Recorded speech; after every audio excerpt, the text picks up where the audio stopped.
Let me into my zone. Please don't let me into my zone. Let me into my zone. Let me into my zone.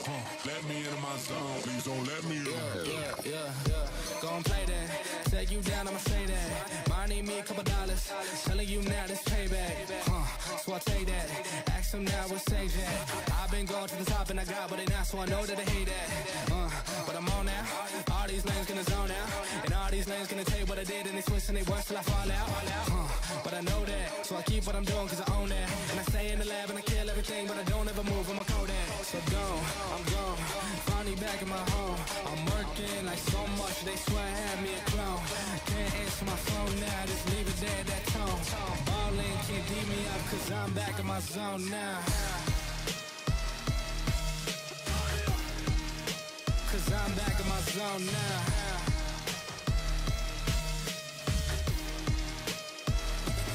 Zone now. Ballin' can't beat me up cause I'm back in my zone now.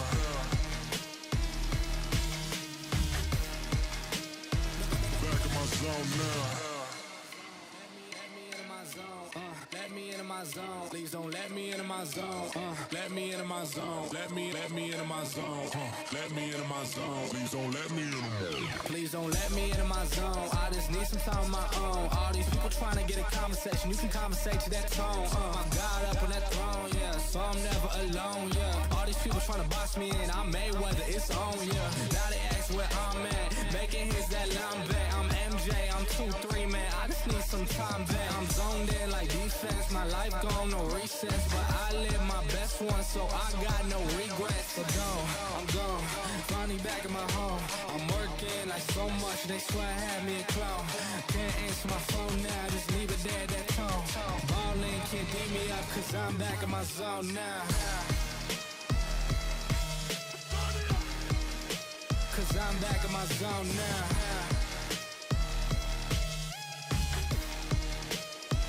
Back in my zone now.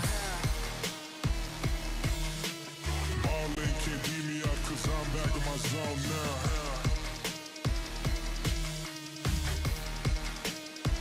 Back in my zone now. Let me into my zone. Let me into my zone. Let me into my zone. Please don't let me into my zone. Let me into my zone. Let me into my zone. Let me into my zone. Please don't let me into my zone. Let me into my zone. Let me into my zone. Let me into my zone. Please don't let me into my zone. Let me into my zone. Let me into my zone. Let me into my zone. Please don't let me into my zone.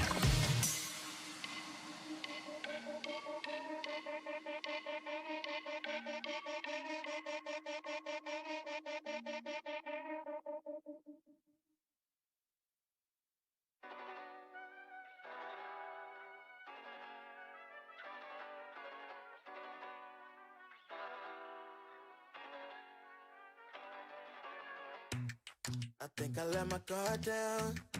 Certain things ain't the same now.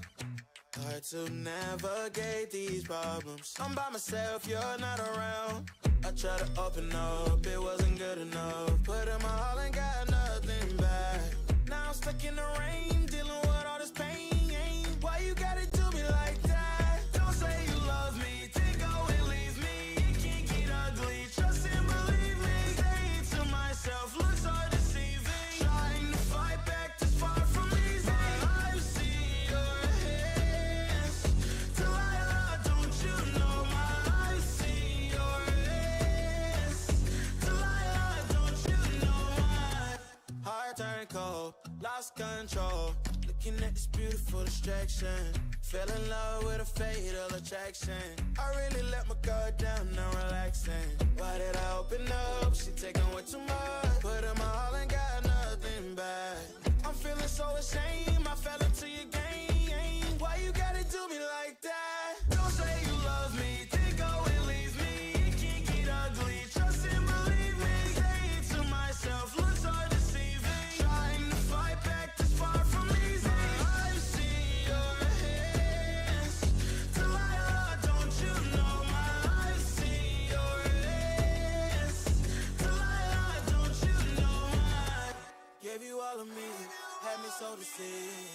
chose to leave my life, so I'm on my own in the cycle.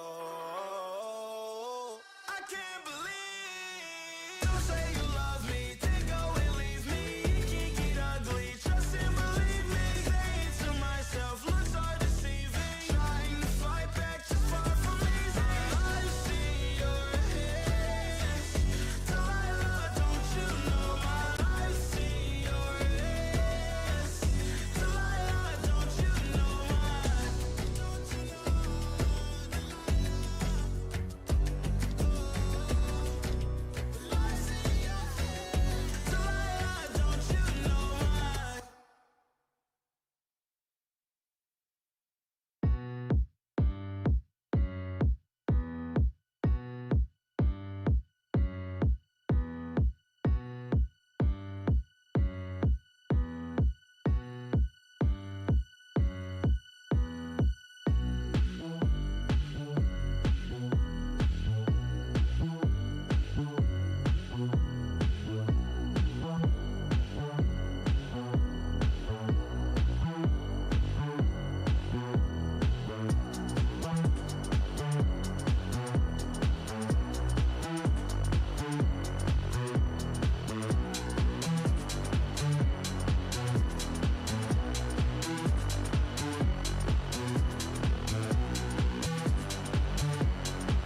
missed the first page, but I shook the road up just like an earthquake. Still follow my dreams, even in the worst way. Still doing my thing, no break in my birthday.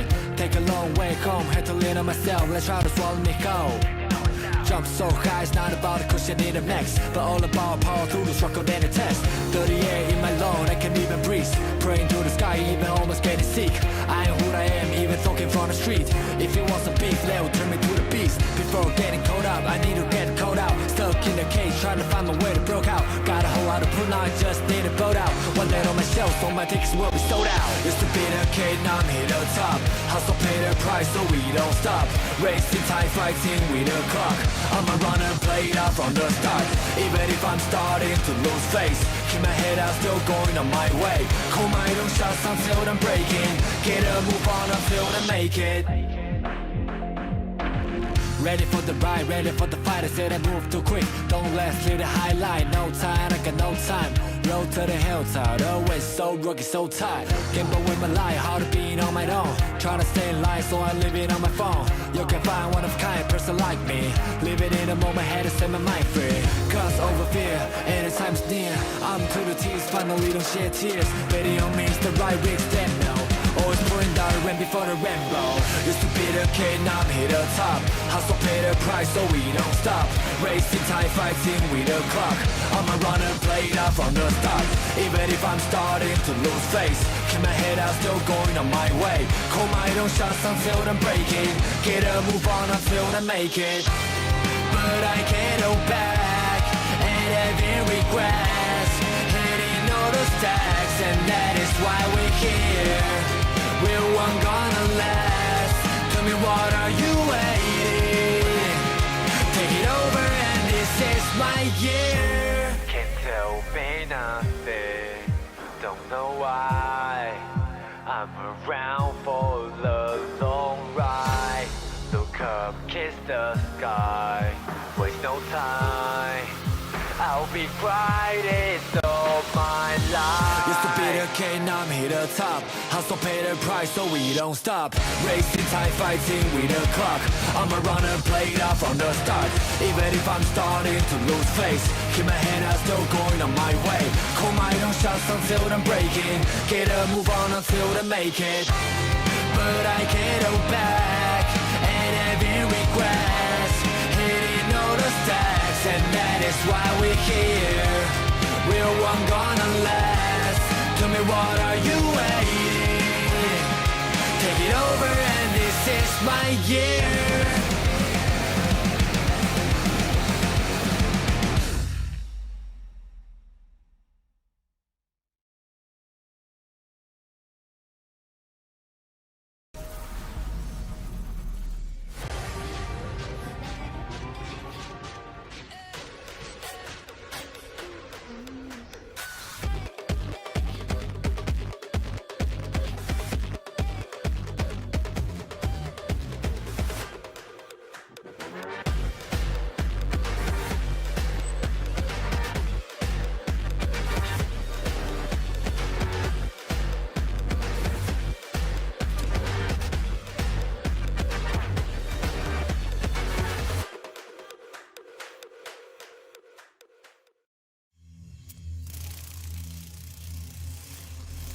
The faint buzz is a warning. It may be the last thing you hear. But I'm the last thing you'll see.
was hit hard. Here, Liv. Server room, identify perimeter breach. Over.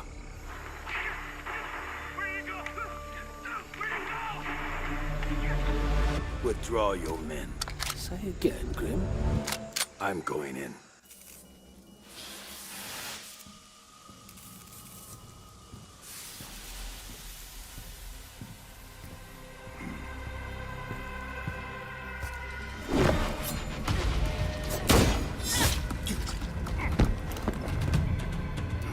My turn.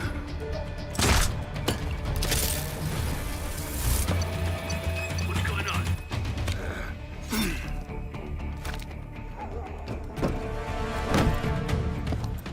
What the?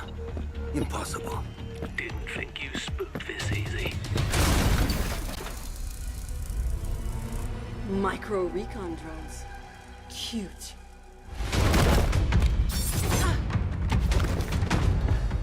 You forgot this.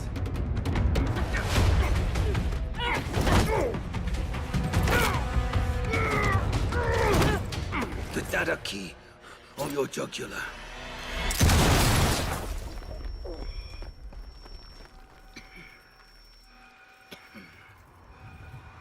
You were saying?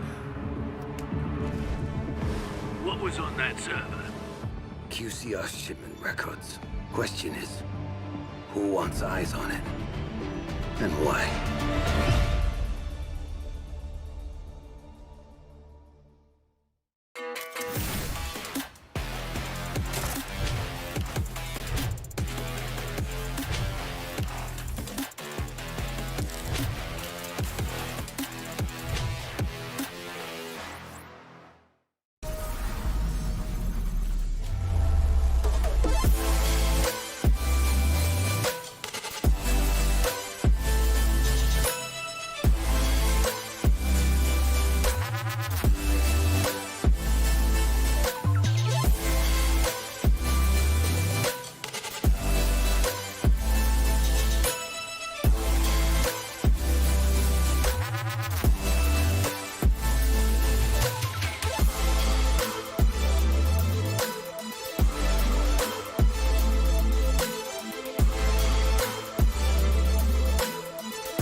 Overall, I mean, they have lots of utility left to play with as well, but finds Peter pushing his boomstick into a very close proximity. Killers finds another, so very quickly. Well, his opponents are likely going to be low, but utility's now gone for Varian X. They're going to have to force the issue, and Killer, he just does it. He can't, and the rest of Dire will drop the ball. Comes back to Varian X, and Reaps might have to hold as fast as possible. Killers does go down, but not out. Impact the finish from Reaps. And again, things looking a bit bleak. Reaps, I mean, he's been a stand-up player of this team for very good reason. He's showing it again. The carrot toss to close the round. He's hungry. I said, oh, he's just coming. He doesn't miss.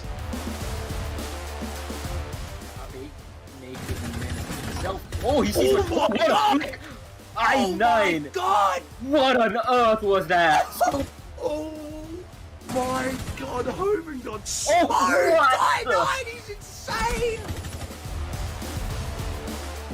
I don't know what's been happening here for them, but these attacking rounds have just not been going in their favor whatsoever. They do up with a full rotate off towards coat check. Knows there's also one somewhere else he has to be wary of, but I don't think he knows the exact positions of these two players. He finds the burst. Can he get the second?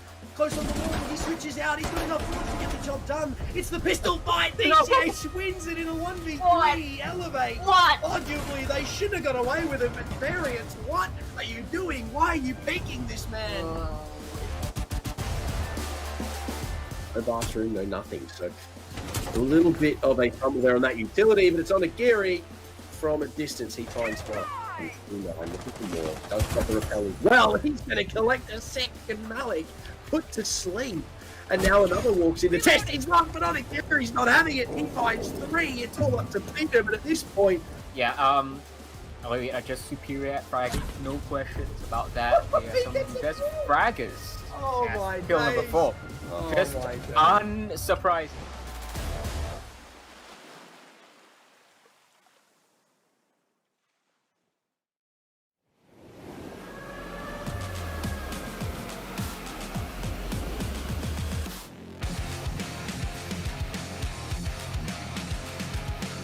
Even if I'm starting to lose face, keep my head out, still going on my way. Call my own shots until I'm breaking. Get a move on until I make it. But I can't hold back, and having regrets, hitting all the stacks, and that is why we're here. We're one gonna last. Tell me, what are you waiting? Take it over, and this is my year.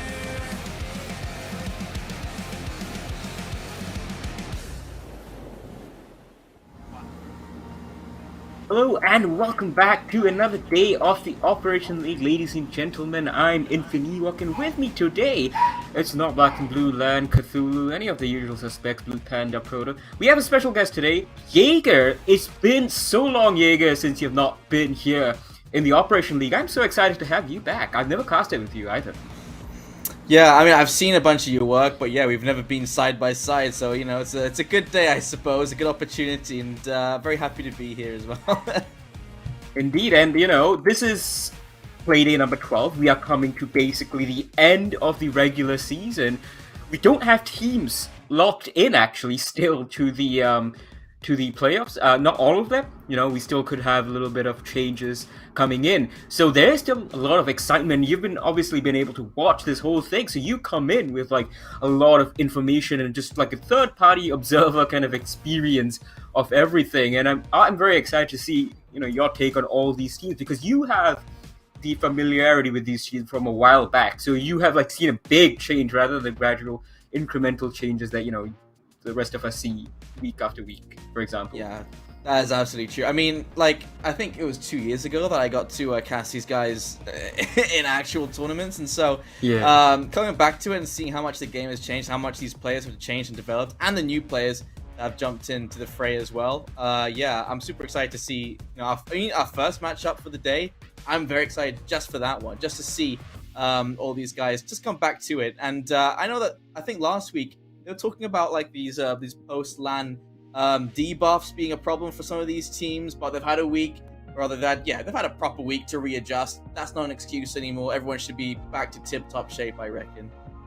Indeed, everyone except for Gaming Gladiators, who are actually playing right now in the ROG Masters. It's 3-3 on the second map. They lost the first map. So these guys are going to be tired, especially if they push this like current series to map 3. They play last today against Obsession. But you're right. I mean, this is not going to be a chance for any other team to give basically any excuse. You know, they should be on it. Direwolves, especially this first matchup, as you said, that we have coming up.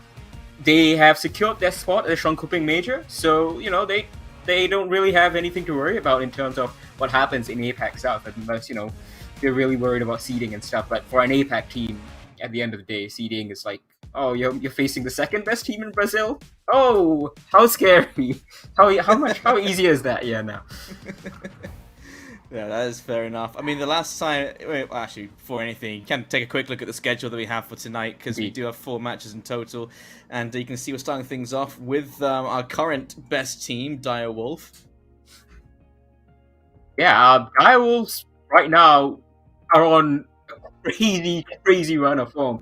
Across all competitions, they haven't lost a match since they lost it in the Operation League on 30th July.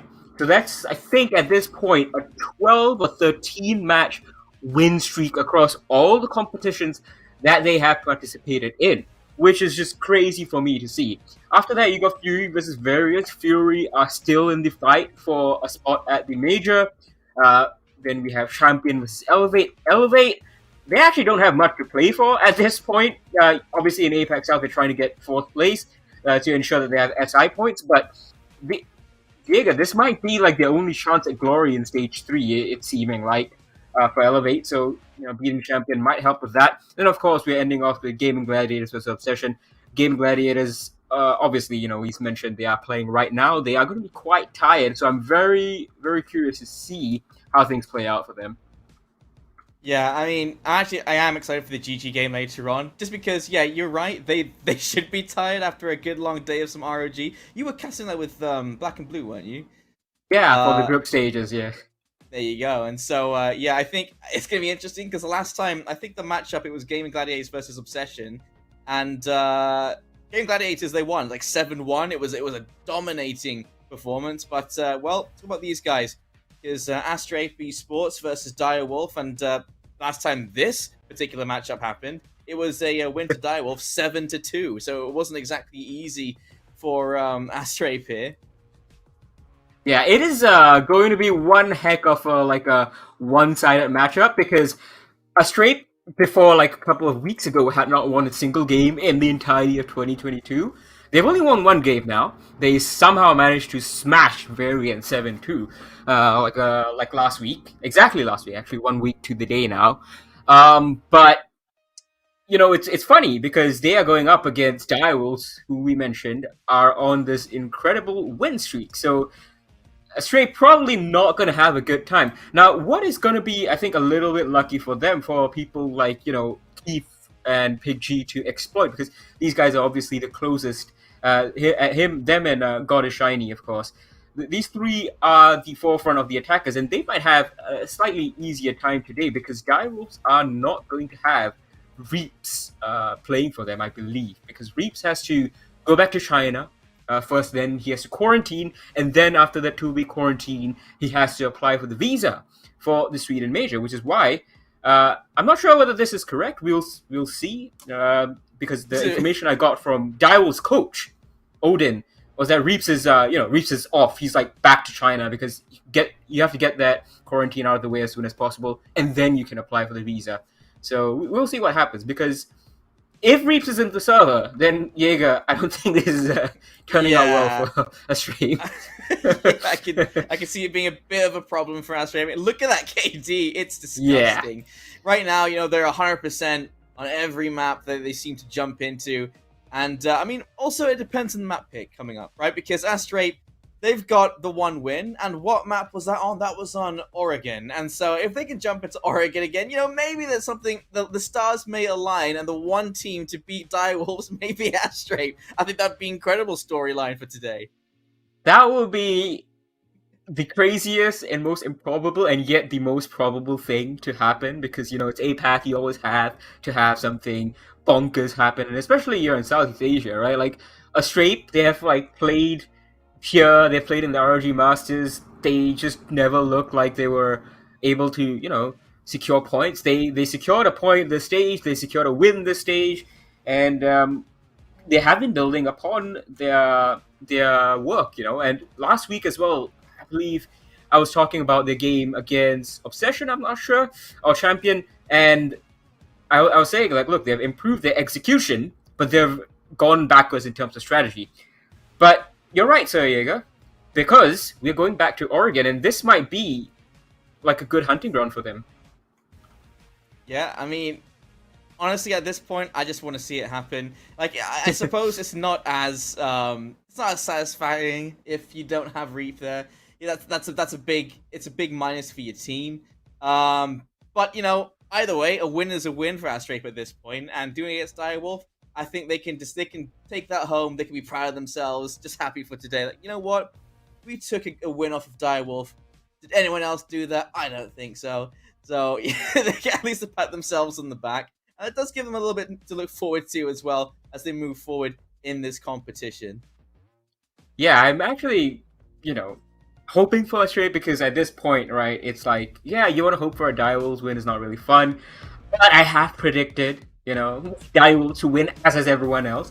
I've been getting destroyed in predictions this stage. The last stage I was the best, in Summer Operation League. But incredible scenes here. Everyone is in consensus amongst us regular casters what's going to happen. So I'm going to put you on the spot, Diego. What do you think is going to happen in all 4 of these matches? You know what? I'll just, I'm not going to get featured on this board, so I'll play devil's advocate to everybody. It's going to be Astrays. It's going to be Variants. Okay, I don't Champion. care. It's gonna be Variants going forward. It's gonna be Champion. Wait, no, Champion. They did win last time against Elevates. I'll say Elevate this time, and I'll say Obsession wins as well. Okay, that's gonna be my 4 predictions for today. And they're gonna be stomps as well. They're not gonna be 7-5s, 7-4s. No. They're gonna be 7-0s all the way through. I look forward to seeing that. Honestly speaking, if all of us get this wrong, except for the Elevate prediction, I guess, it'll be crazy. I do hope Elevate kind of get a win today because it's getting a bit scary for them. Since they've gotten come back from that Berlin major, that near semifinals appearance, they've just gone from their heights to very low points. Couple of losses here in Operation League, big losses in APAC South, and also they didn't make it to the ROG Masters finals, which are being held right now in Bangkok, where they live. But, although they probably are not winning anything this stage, you guys can win something. Put hashtag call your shots for a chance to win 600 R6 credits and the Operation League Southeast Asia pin. I'm not sure if you saw that. I was wearing that pin. It's a very pretty pin, very high quality too. I love wearing it. Since I got it delivered on these Operation League broadcasts. I just want to remind you guys though, you only need to type it once. Once you type it once, it's registered your entry. You don't have to do it the whole game. Talk about the game. There's some interesting things that will be happening.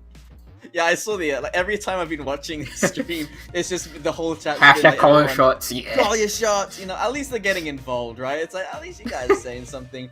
We also have coming up, starting on the 23rd up until the 30th. There is a giveaway happening on the page as well. So you go to the Rainbow Six Siege fan page. Make sure you like it. You share the post for the lucky draw, and you leave a message to predict the ranking of each team. And as long as you participate, you get that chance, right? Tag 2 of your friends. And you have a lot of prizes that could be waiting for you. You got Kingston Fury, a couple of Ram sticks there, mouse pads as well. One of the most interesting things on the list, I would say, is the sledgehammer. Oh my god, that caber! If you win it, I'm not sure if it's the exact same one that was available. I believe for pre-ordering the Rainbow Six board game, or it was just the caber alone. A couple of my friends have that caber. It's a mini-sized caber, 30 cm maybe, but it looks incredible. Every time I video call them, they're having that cable in the back. But anyways, go to the Facebook page and you can try and enter that. Astrays, these guys, nothing in their backgrounds really. It's such a plain set of backgrounds except for God is Shiny. Very interesting stuff. He's got stuff on the top. I'm guessing that's not supposed to be seen, but because of the way he's angled things, it's they've tucked things out of the way on purpose. Phenomenal's room. I wouldn't want to turn my back on it. It's so empty. He looks like he's playing this grand ballroom, maximum focus. This is where I play. But it's not really proven that successful for them, except for the Oregon match that they played exactly last week. Oh, it's They're going to be hoping for that same. It is Reeves. Okay, so I guess he didn't book his air ticket in time. I have to assume that he might be flying off tomorrow, day after, something like that. Because he won't be playing in Apex South, according to what Odin himself told me. So. I promise you, I'm not making stuff up. I'm not giving you fake news. This is the information that I was given from Odin. So, yeah, we'll see. Because I believe they were a little bit worried internally that if we don't qualify this week by winning against Elevate, which is a very close game, then we'll have trouble against the Knights. We might not get reaps to the major, etc., etc. But he doesn't seem worried right now. He doesn't seem worried about Astrays at all, even though Astrays might be winning this, according to Jaeger. Oh no, that's gone out the window now because Reeves is sitting there. He's ready to go. It's done. Kills. You're flipping your prediction right away. I can't believe this. Can't believe they've done this to me. Direwolves, can you not just give them one chance, please? How dare you? Flores out. First ban coming through, and we are in Oregon. Plenty of choice. You know what? We've had a lot of Nox bans for this for this autumn really. We've had a lot of bans going in for Thatcher. We've had a lot of bans for the Valkyrie and, Flores as well. But Flores, that's come through. Jackal has come through now as well. And Azami. And so we've seen any of those kunai flying around anytime soon. So the last pick.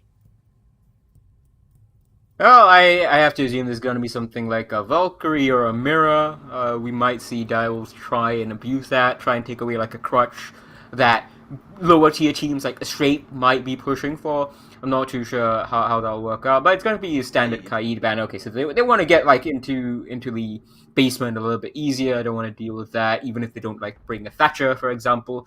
So I guess that's kind of what we're going to be looking at when Direwolves go on the attack. We're just going to see them eschew any EMP operator. Gosh, 2022, like half of these skins weren't even here, and Doc is looking terrifying at the moment. But yeah, Doc pretty is so good. No, he's unironically so good. 200 HP per stim pistol shot. Tell me that this guy is not going to be right up there in like that matrix that Ubisoft releases every season. He's going to be right up there in terms of like win and pick percentage. I think you love to see it, and Direwolves, you can rely on them to be picking the best operators for the job. And well, Astray, they have gone for a actually it's pretty standard at this point. And so that late switch from the Buck over to the Nomad. Nope, that's not a Nomad. Of course, it's an Ash. Can't be playing any map without an Ash, supposedly.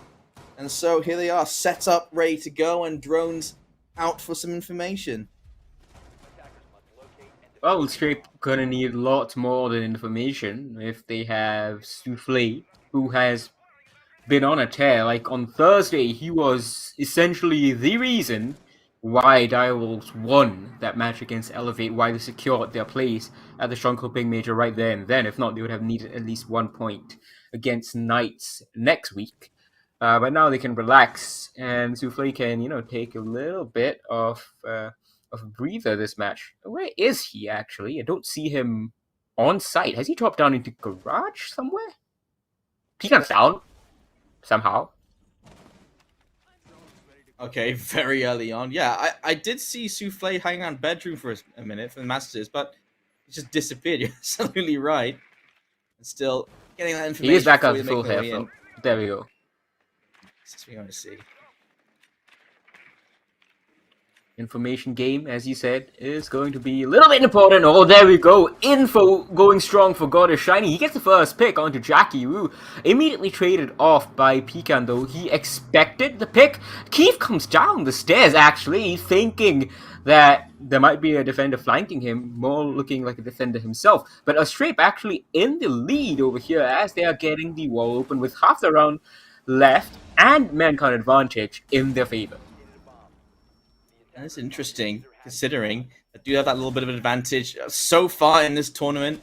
It's been the defender side that I've been the trouble to deal with here in Oregon, and so well, I'm a little bit scared once again for Astray. Pecan kind of comply without him. Bolivian's gone down, and he's looking for a little bit more on the other side as well. That's a 3 versus 3. They've evened out the numbers, and now that's a statistic to make a little bit more sense as Soufflé just avoids narrowly the bullets over his head. Pecan's just on a tear. He keeps going. He wants them all at this point, it looks like. And he's farming them all as well. Triple kill now. He's looking for that last player alive. Where does he go down? Phenomenal's going to take down Reaps, but that is going to be... Oh! Phenomenal? What on earth just happened? Phenomenal with an absolutely phenomenal end to the round. Soufflé had juiced himself up with that 200 HP. So I believe that overheals him up to 150 total. And he still lost that gunfight to the pistol of Phenomenal's Thatcher, which is absolutely incredible scenes. A straight start of this round off really well, got the first pick, got the mankind advantage, and they ended off really well too. Direwolves, I know it's just one round, but that's not like, the manner of victory for a streak. It's not something that we would have expected. Yeah, I did not anticipate that swing back in their favor, especially on the tear that Pecan was going on. It looked like they were just going to clear them up, and all of a sudden there he is, Phenomenal. I guess that's where he gets his name from. Indeed, and we have a fair few funky names here. Pig G, Bolivian, God is Shiny as well. Pecan used to be known as Pikachu, but he spelled it as Ace-U. And then, there used to be jokes like, oh, he's gonna ace. Back when, I believe Direwolves were called Electrify Esports. Way back in the day at this point, I think that's 2020. Or the COVID years. COVID seasons. We start round 2. we all caught it in that year as well, casting R6. That Yeah. was really unfortunate. Astray good have times. brought Amaru, Jaeger. A lot of C teams are bringing Amaru, even when it's like the basement attack. And Jaeger, I try and think about why you want to bring Amaru of all operators on a basement attack, but I can't really understand it. It happens in Apex Halls too. You see what the play is there, right? You get it to push into the basement, and direwolves are going to see that and be like, wait a minute, why are you... But that's for like second floors, you know, just to get to get the movement on vertically. What are you doing here? And while they're thinking that, God is shiny. He is just destroying them, ripping through them while they're distracted by their own brain process. That's the play there, okay? It's 200 IQ. Yeah, indeed. Well, we have flashed again. ED Direwolves losing that first pick. This time it's not traded out even, and Direwolves under a little bit of pressure. Not sure whether they're actually going to feel pressure, but you know, if this was like a game that they would be worried about, they would feel the pressure. Oh, Jackie Wu was trying to take that with the pistol, loses the gunfight, backs away a little bit too much. That shotgun doesn't have the range. Bolivian takes him down. Souffle, he's looking at this Amaru that has brought the Supernova shotgun. It's a glorious thing as well. I do love to see it. I'm waiting for this push to come down. Bolivian, he started things off really nicely here, and a bit of utility to get flashes going down below as well, but they don't follow through with it. Instead of going for a little bit of a rotate back out, they see the smoke as well, just delaying that push coming in. We're down to a minute now. Pecan, he's got his head on a swivel. Look at him looking left, right, and center. Comes all over the place. Souffle over heals as well. I missed the first one actually. Pecan moving about a little bit too much, but I don't think they're gonna be worried too much. They have actually held back Astray very well, and Souffle just takes his head off. God is shiny. Got the wrong weapon for that engagement. The shotgun, a little bit more aggressive, might have helped him out. Reaps is still alive here. He's only gotten 1 kill. That makes it 2 for him. And it's 3 versus 3. 20 seconds left to go. Advantage Direwolves. As Souffle takes down 1 more. Pecan follows it up. Bolivian in a 1v3 clutch, but only with 10 seconds left for the final 2 players. He doesn't have information. And Souffle gets, I believe, his 3rd kill.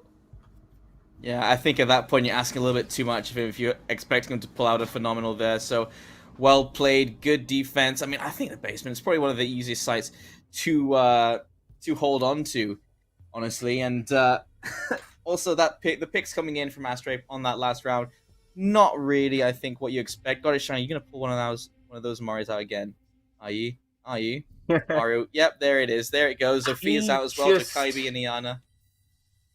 So, okay, so I have to assume, like, since he brought the Supernova, which I think he might bring again this time around, is the logic here is, like, you want some shotgun play, maybe for verticals, so for soft destruction, using a gun. You want to be able to take, like, close quarter engagements when you are going up against, like, M590s, for example, instead of relying against a rifle versus a shotgun, which is, you know, the shotgun's going to win out usually at close quarters. I assume that's the logic, but God is Shiny's picking off. See, it's really weird. The rounds where you think the Amaru can launch herself into like higher floors, the Amaru's not picked, but in the basement, the Amaru is picked.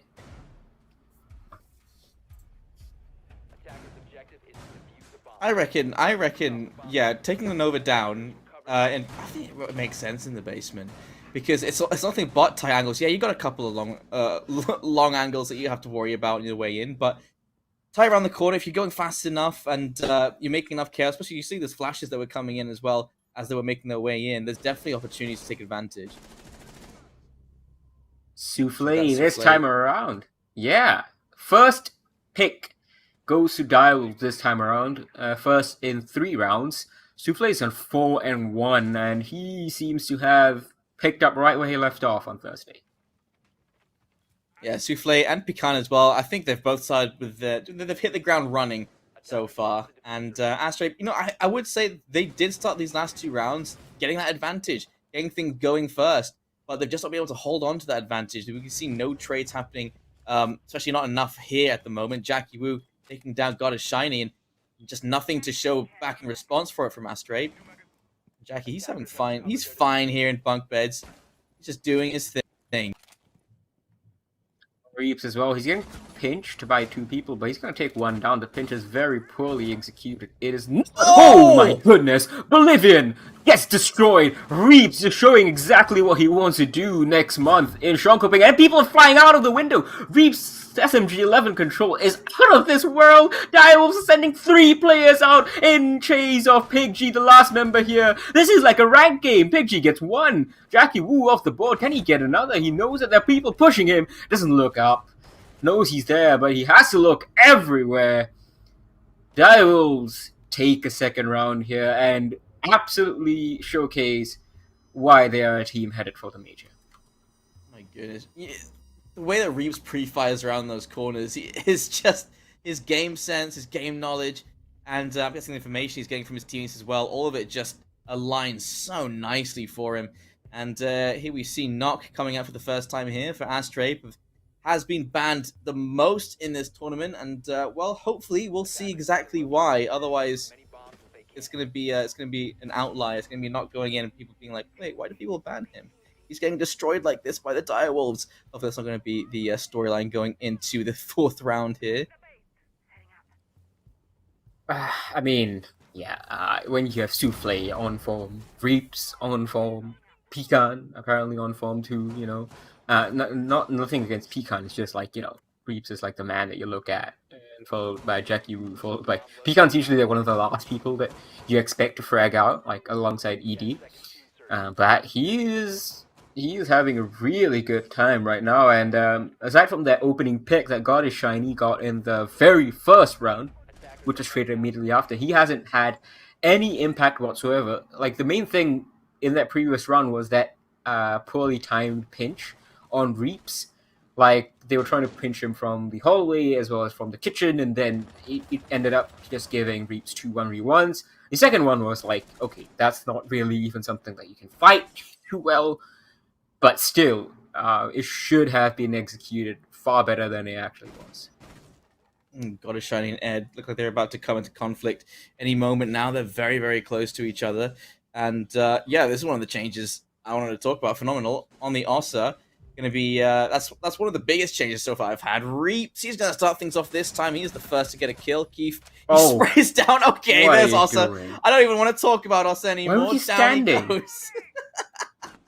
Why was he standing? Like, if you're gonna try that, you gotta be crouched at the very least. He tried to do that, panicked, stood up, and actually ended up offering more of a target area for Reeps to take down. Reeps wouldn't have missed it, even if it was a tiny little slit, had it even been crouched. But just poor drone work from Astray. Yeah, you don't want to give any space there, Jackie. There, that's why I want to see a couple of exchanges here. Reeps is still taking them back though. Livian goes down. It's down to the 1 versus 4, and it's all down to God is Shiny on this Nox. Let's get that diffuser back. He's got 1 minute and 30 to try and salvage the situation. It's not impossible, but it's bloody hard, especially with Reap still in this server. Up to 7 kills now. Has definitely woken up.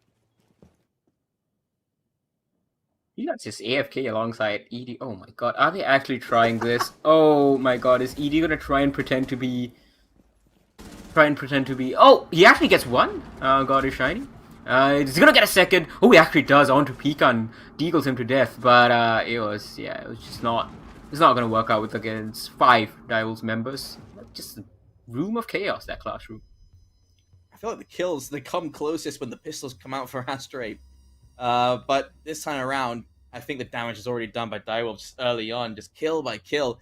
And that is the big difference, right? Astray, they can get those first kills, but they come close down. Direwolves, if they start things off, they keep that momentum swinging towards the end of the round. You're going to see a bit of a repeat of the last picks. Rook coming out as well.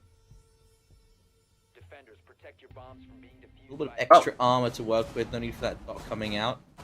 Yeah, I mean, like, Rook and Doc, we've seen, like, across all leagues this week. Obviously, the NL and BR6 haven't played with the new patch, and the NL won't play for the rest of 2022. But in the European League and the APAC South and APAC North leagues, even in the top flight, you've seen like Rook and Doc picks together, even like it's 2016 again. Oh, what is that alibi set? Because I think it's a couple of mind games going on there. After the last round, where they're thinking, okay, put an alibi, stand them down in the middle of a hallway. Maybe they'll think, okay, that's just one of the players from Direwolves playing next to an alibi. But you put 3 there, they'll be like, no, one of them is definitely alibi. One of them is definitely alibi.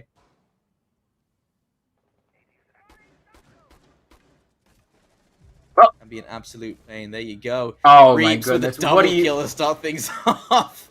What can you even say about this? What can you even cast about this, Jaeger? Because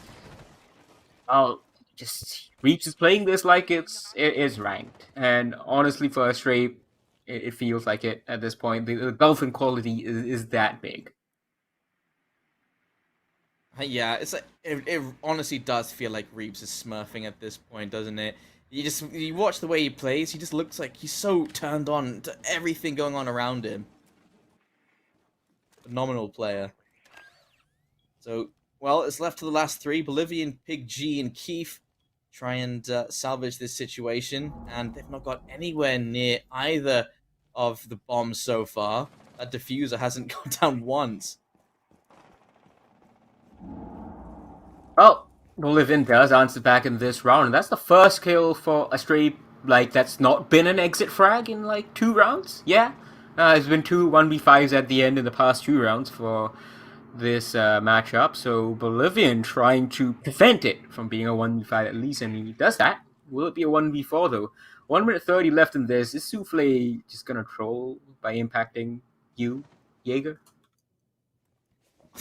You have no idea how many people get annoyed by me because I play Rook generally, and so when people say Jaeger, can you rotate out, and then me and the Jaeger will both move out. Like no, the Jaeger's like, which one of us, dude? Which one are you talking about? Oh dear. 3 versus 4. It didn't work out the last time here when it was a man-count advantage for Astray, and that man-count advantage for Dials this time around gets worse. Souffle takes a wide, crazy swing, but he can withstand now. Are we going to see a withstand from Souffle? Is he going to get himself up? He tries, I think, but just killed by that frag grenade. It's all up to Bolivian now. 1v3 quad kill clutch. Doesn't get it. Oh, he just peeks into that, completely concussed as well. Blurry vision.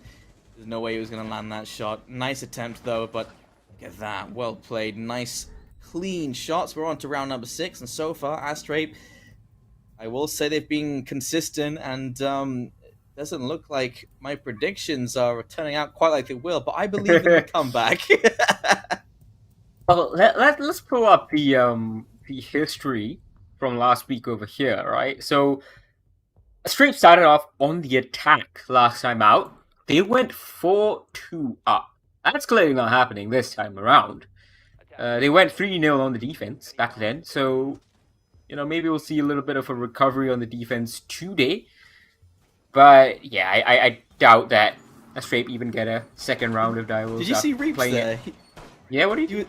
He was sipping on a juice box. That's where he gets his power from. Players, take down notes, because I guarantee that's why he's always so powerful. It's a sippy cup. Just a little juice box there to work. You love to see it. Is it Capri Sun? I love Capri Sun. Don't get it enough. Don't get it here. 5 seconds to go. Well, 5 seconds to go until Giles try to tear through a strape again. The chat is changing things. I'm very proud to say the chat has. I just looked at it. They are talking a little bit about the match, which I'm very proud of. Good on you guys. Some people are still spamming hashtag call your shots, but I'm going to assume these people haven't put that in chat yet, so I'm going to let that pass. But you can only put it once. You can talk about, Astray getting bodied right now. You can show your appreciation for Astray for trying to make this work, even against Reeps 96, who seems to be in a hurry to catch his flight to China right now. Ooh, winning a fight 11 over and Reeps. 2. Oh my god, I just saw that. He's 11 and 2. It's been 5 rounds. 6 if you include this one, which is not even over yet. 11 and 3. There we go. 5.5 KD can be happy with that. I think he is going to be going down in a minute though. Oh no, he's been yeah, he's gone, and so that's 11 and 3. Can't even do the math on that one. Not even going to bother attempting it. But still making their way around this building. There's still plenty of time. You know, they've just passed the 2-minute mark, and they've kept the numbers even. 4-4 Keith for 1 Reaps. I think that is a fair exchange. Actually, I think they've profited a little bit here.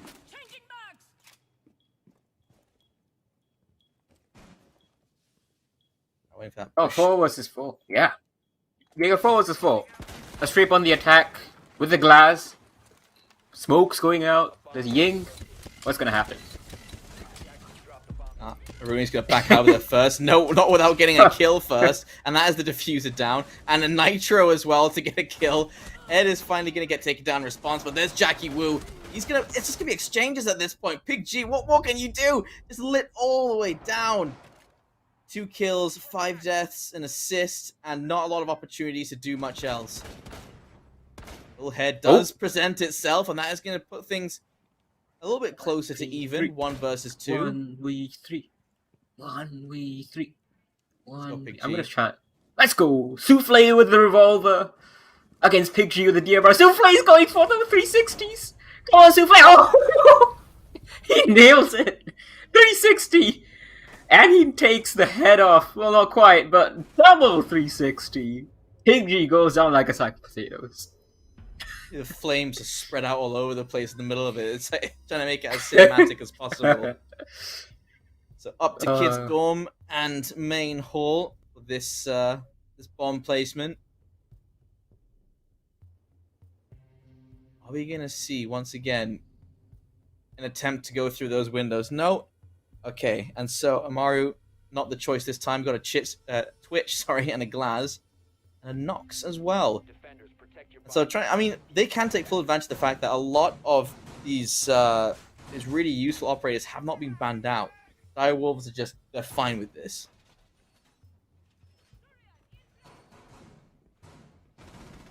Dire Wolves are more than fine with this. I actually want them to rush every single round right now. I just want to see them go for it. Oh, that replay is a thing of beauty. We have a Nook, we have a Glass, we have a Nomad. Dire Wolves are taking this far too seriously. That's boring. I'm like, if we had interviews here in the Operation League, I would like talk to ED afterwards and say, what the hell, man? Give us some excitement. 5 seconds to insertion. Do you find that they talk to you differently when you're speaking to them in private versus when you're speaking to them on stream? Well, come on, guys. They have the chance. They're bringing the Ying and the Glass at least, and the Nook. So obviously you have the Ash, the classic all aim, no brain Ash. But Edie is just chilling right now. He's been complaining, I believe, in in his Discord server, that Reaps is too good, because by the time they get on the site, the round's over, and Edie has nothing to do in the rounds because Reaps is going crazy. He's going crazy right now. He's got 3. He gets 4. He's on for the ace. He's just gone in through meeting, dropped the hatch, gotten 4 people. Now he knows exactly where this last member is. Is he gonna take another hit just for the hell of it through these Kiba laser gates? No, he's not. It's gonna be stolen away from him. I'm sure Reaps has some choice words for his teammates right now. Yeah, you watch Reaps get all of those initial kills, and Souffle takes the last one, gets the kill cam. Look at him, he's just laughing. He's having a good time. All of these players are such a good... there's one thing I have to say for Taiwan. They don't get a lot of FPS players with a lot of... with a lot of opportunities, but these guys are really making a name for themselves. You also gotta remember, honestly, you will remember this very well, and I'm speaking more so to the audience. You gotta remember where Dire Wolves came from. These guys came from this level. They came from the Operation League. This was their stomping ground. They used to be okay in the Operation League, then they got good in the Operation League. They wrangled that into an APAC South spot in 2020, I think, with Electrify. They were garbage in 2020. They had to defend their spot. In 2020, I believe, at the end of it, they defended it against someone. I forgot who it was. Was it V9, Velocity 9? They defended it successfully, and then after that, they have kept that steady improvement going. This is where everything started for Dials, and if anything is to be said about Astrays, it's like they can take inspiration that this team that is now an Apex South and possibly international juggernaut started at this level, at the level that they are playing at. They were them. You have to see it. It's like a callback to their origin story here. Yeah. They can come back and just dominate it so well. And I mean, it's in no small part thanks to Reaps. Yeah, like anyone would admit it, they know it as well. Crazy FK. He's like, yeah, Reaps, go into sight, win it for me. Well, you can't always rely on him. It's like, as soon as Reaps goes on, okay, guys, I guess we're gonna have to play, and so they all start pouring in. You gotta just let him into the building by himself. Naki Wu looking around. He's on the Finca this time around, and so that stim might be a big help on their way in. Oh, not actually realizing right behind them on the stairs. Oryx doing his thing. Pecan, though, is going to get the knife in response. Wow, that was a little bit of a surprisingly well-played set of engagements from Astrays. Although, as I say that, Jackie Wu gets one more. He's been up and down these back stairs like 3 times this round. It feels like. Get a bit of exercise in. Makes me tired just thinking about it. I mean, he is Finca, right? So he's got that nanobots. He's doping. PEDs. Yeah.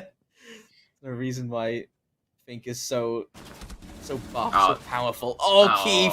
He panicked. That's unfortunate. That's like me in ranked when like I come across like some enemies and I'm like, I'm not having a good game, and it's just like I try to flick, which flick I can do it normally. Oh no! But it's insult to injury. Pecan ends Astrays' misery. It's not a 7-0. They gave Astrays that charity round, it feels like now, at the very start. But they ended with a knife to the face from Big G. And that's it, Jaeger. It feels like we barely started. It's been 39 minutes since the game was scheduled to start. Very quick for an R6 game, I must say. And honestly, very well played. And yeah, my predictions, once again, honestly, they didn't have to do me that dirty, but they did it anyway. Fair enough to you guys. You played your hearts out. And so at the moment, I am 0 for 4, but we still have opportunities because Fury versus Varians, well, easy for Varians going forward, 7-0. Just wait for it. Excited for it as well. Indeed, and that really not much more to say about that. Astrays, look at that, 7 rounds in a row. We've seen this happen at like top flight teams as well. Direwolves have made other top flight teams. They made Tide, for example, with like players like Hysterics, Tex, Nate, Mentalist. They made them look like chumps. Really, 7-2. They beat them, I believe. With also like 6 or 7 in a row, something like that. It was so Astrays getting beaten 7-1. Not the worst of things, but yeah, this is a team that is going to the Shonko Major, who hasn't lost since the end of July in any competition, versus a team that's only gotten 1 kill all year. But you guys can win something, unlike Astrays. Hashtag call your shots for a chance to win 600 R6 credits and the Operation League pin, as well as go over to the Rainbow Six Seed fan page, I believe that's on Facebook, share the post about the lucky draw, leave a message to predict the ranking of each team, and then tag 2 friends as well for a chance to win 8 prizes. And oh my god, there's so many prizes. Kingston Fury DDR5 32 gig RAM, which is also RGB, also has 16 gig. Then you have a Kingston Fury mousepad, you have a Sledgehammer, as Jaeger said, R6 t-shirt, R6 caps, R6 chibi, this R6 pin as well. You can win that on the Facebook page, as well as 7,560 R6 credits. That is a crazy amount. That's a lot of credits. you can buy like the whole field of like pro sets, pro bundles. It feels like with that amount of credits. So go over to the Facebook page. Yeah, guys, it's simple as, and I mean, it's for free. Why wouldn't you, right? And so, with that being said, we'll be taking a short break before our second match comes up. And so, ladies and gentlemen, please don't go anywhere because we'll be right back.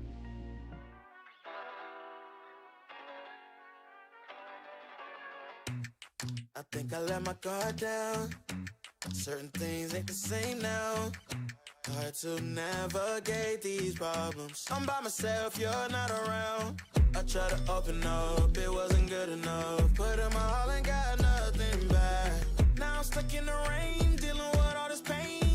Why you gotta do me like that? Don't say you love me, then go and leave me. It can get ugly, trust and believe me. Saying to myself, looks so deceiving. Trying to fight back this far from easy. I've seen your hands. Delilah, don't you know I've seen your hands. Delilah, don't you know my heart turned cold, lost control. Looking at this beautiful distraction. Fell in love with a fatal attraction. I really let my guard down, now relaxing. Why did I open up? She taking way too much. Put in my all and got nothing back. I'm feeling so ashamed, I fell into your game. Why you gotta do me like that? Don't say you love me, then go and leave me. It can get ugly, trust and believe me. Saying to myself, looks so deceiving. Trying to fight back this far from easy. I've seen your hands. Delilah, don't you know I've seen your hands. Delilah, don't you know gave you all of me, had me so deceived. You chose to leave my life, so I'm on my own in the cycle. I can't believe. Don't say you love me, then go and leave me. It can get ugly, trust and believe me. Saying to myself, looks so deceiving. Trying to fight back too far from easy. I've seen your hands. Delilah, don't you know I've seen your hands. Delilah, don't you know don't you know?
The faint buzz is a warning.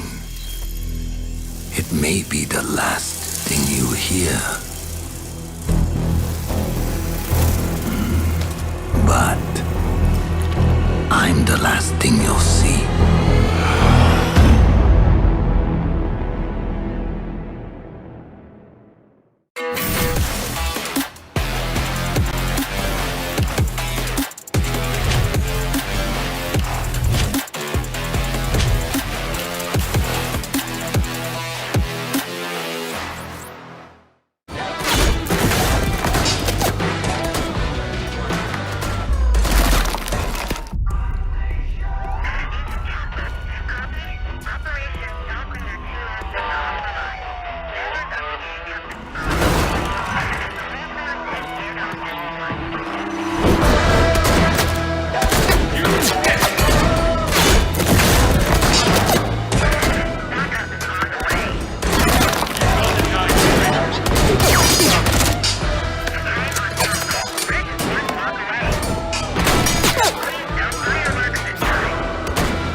Was hit hard.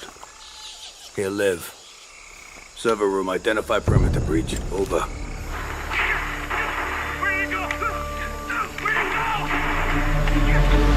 Withdraw your men.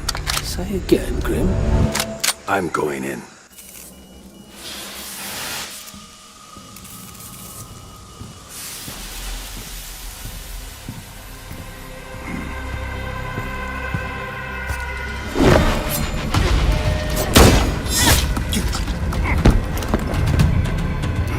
My turn.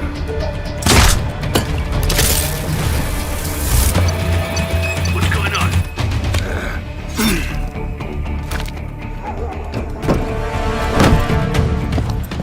What the? Impossible. Didn't think you spooked this easy. Micro recon drones. Cute.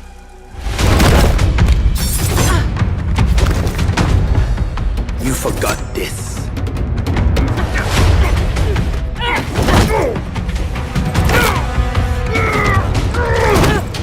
Is that a key on your jugular?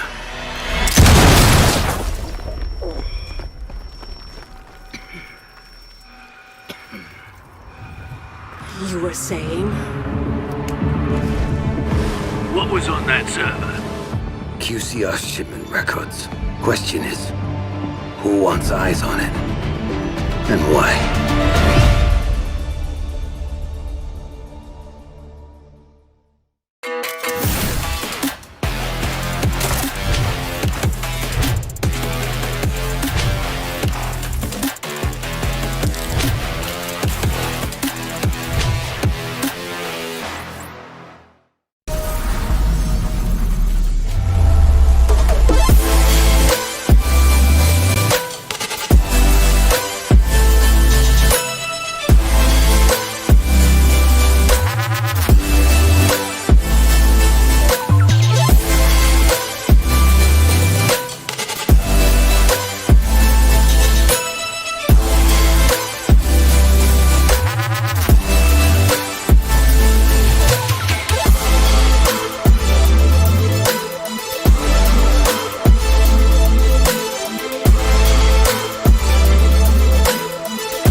If I'm starting to lose face, keep my head out, still going on my way. Call my own shots until I'm breaking. Get a move on until I make it. But I can't go back, and having regrets, hitting all the stacks, and that is why we're here. We're one gonna last. Tell me, what are you waiting? Take it over, and this is my year.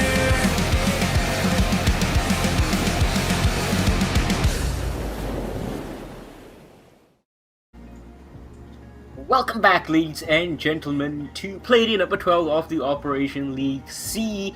Here in the autumn season, I'm filling you up with me, one and only Jaeger, who's filling in for today, and he's been doing a stellar job. Although, you know, I have to say, Jaeger, you didn't really have much to talk about in the previous matchup, did you? Yeah, it was a little bit one-sided. A little bit fast. Yeah, it was. You know, we wanted a full match. I think they gave us a full match, but it was like they were saying, you get this much match. This is as much match as you get. Okay, anything else you want? I'm sorry. We set a flight to catch. See, he had to get back to China to, you know, apply for his visa. So, yeah, I think that's why. There's like a suitcase right behind him, just ready to go out the door. And so, yeah, Direwolf in there, got the job done, and they're out. But we're on to Fury versus Varians going up next, and well, I'm hoping for a little bit of a longer game this time. Let's see if it happens, because you want to see that close competition. Come on, Varians, I believe in you guys. I put you guys for my 7-0, so at least got like 2, 3, 4 in there. Oh, mix things up a little bit. Fury, I think, will be pushing for a victory here because they're still not like confirmed to be in the top 4. They have 25 points right now. Champion, who are in 5th place, have 19. Theoretically, if Elevate Gaming Gladiators Champion win all their games and Fury kind of start stumbling, they lose 3 points here, 1 point there, 2 points elsewhere, they could drop out of this top 4, which is just going to be a little bit not fun for them. So they will be pushing for this, even though they have like the bigger prize on offer come Thursday in Apex South, being the Shonkoping Major spot, which I'm not too sure, but I think they are a little bit on the back foot for, because Gaming Gladiators lead them over there. Fury versus the Variants, though, this is a tie matchup, and both these sets of players are going to be very familiar with each other. Yeah, that is always the case, isn't it? You jump down to, it's like, okay, these are the guys I always play with, so we should know each other's mannerisms. But with that being said, I mean, yeah, like last time these two went head-to-head, it was a 7-2 to Fury. It was just such a good performance coming in from them.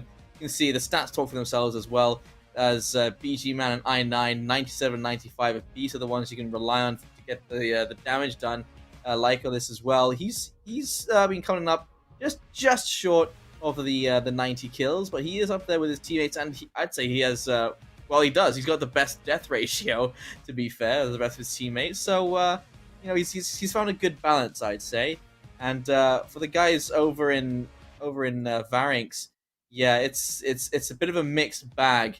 Obviously, Malik, not the stats you want to see, like based or compared to everyone else, but it's not going to be a complete stomp, right? A 7-2 doesn't mean, oh, this is 100% domination.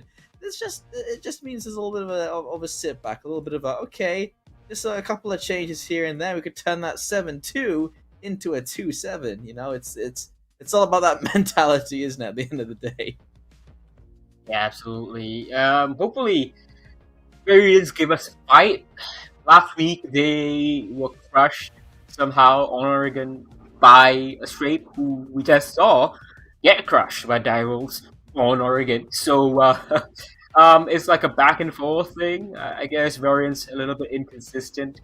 They only have 7 points so far. The stage 2 wins only, and I believe one of those wins came against Obsession.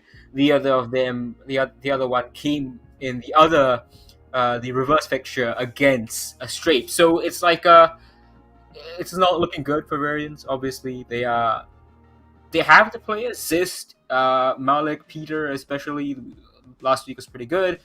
Killers as well. They have all been in this like tier 2, tier 3 circuit for a long time. Zist, especially, I remember casting Zist years ago. Honestly, Jaeger, I think you might remember him too when the Operation League just started. But we are going to Cafe today, so maybe Variants don't get destroyed. Yeah, actually, yeah. Calling it back to Zist, absolutely. He's been there from the start. He deserves like his own prizes for being so consistently with us. So shout out to you, Zist. Love you. Hey, So look. yeah, Cafe returned to. Oh, sorry. Go ahead. Yeah, no, I was just gonna say, like, look, man, we've seen so many of these players that are now in Apex South bounce around in these lower leagues, like Mark, Short Boys, and Mr. Punch. They have been there, in these leagues for ages in the Operation League Thailand. They tried to secure qualification. I believe they lost out against Electrify 1 year or someone, so they didn't make it then, or they lost against Gaming Gladiators 1 week or something like that. Just in general, eventually they a lot of them have gotten their opportunities and have done really well in Apex South. So just because they are struggling right now, for example, on Variants, doesn't mean that these guys are bad players, which is something that it's easy to forget when you see them getting stomped every week. Yeah, I mean that's true. Like you like one of the things that Variants can brag about at the moment is they have a 100% win rate on Clubhouse, and so if they can figure out what they're doing right on Clubhouse, they can apply it here on Cafe. You'll see how they do here, because they have that potential. They have the capability, and yeah, it's not being a stomp every single time. Obviously, for Cafe, this is the one thing that they should be afraid about. Fury, 100% win rate on Cafe in both times they've played Cafe, so that is obviously going to be a bit of a worry for Variants. But they can do things. They've proven that they can do things. Let's see what they can bring to the table today. Oh, Peter is definitely bringing some love to us, and thank you very much. Yeah, I mean, if you can't do anything else, spread some love, spread some happiness throughout this world. God knows we need some of it. Yeah, ladies, all right, Peter. It looks like he's ready for a bit of love, so Peter, share a little bit with him as well. Peter gonna be like that guy in the corner of the party, like, these guys don't know I play in a semi-professional APAC league. They don't know I'm a pro player. Yeah. They should know. Peter's been there from the start. And our boys this as well. Look at these dudes. They're just chilling at home. Love to see it. This looks really comfortable, and his hair looks like, damn, he's like slicked off to the side. He's ready to go out after this one. It's Friday night after all.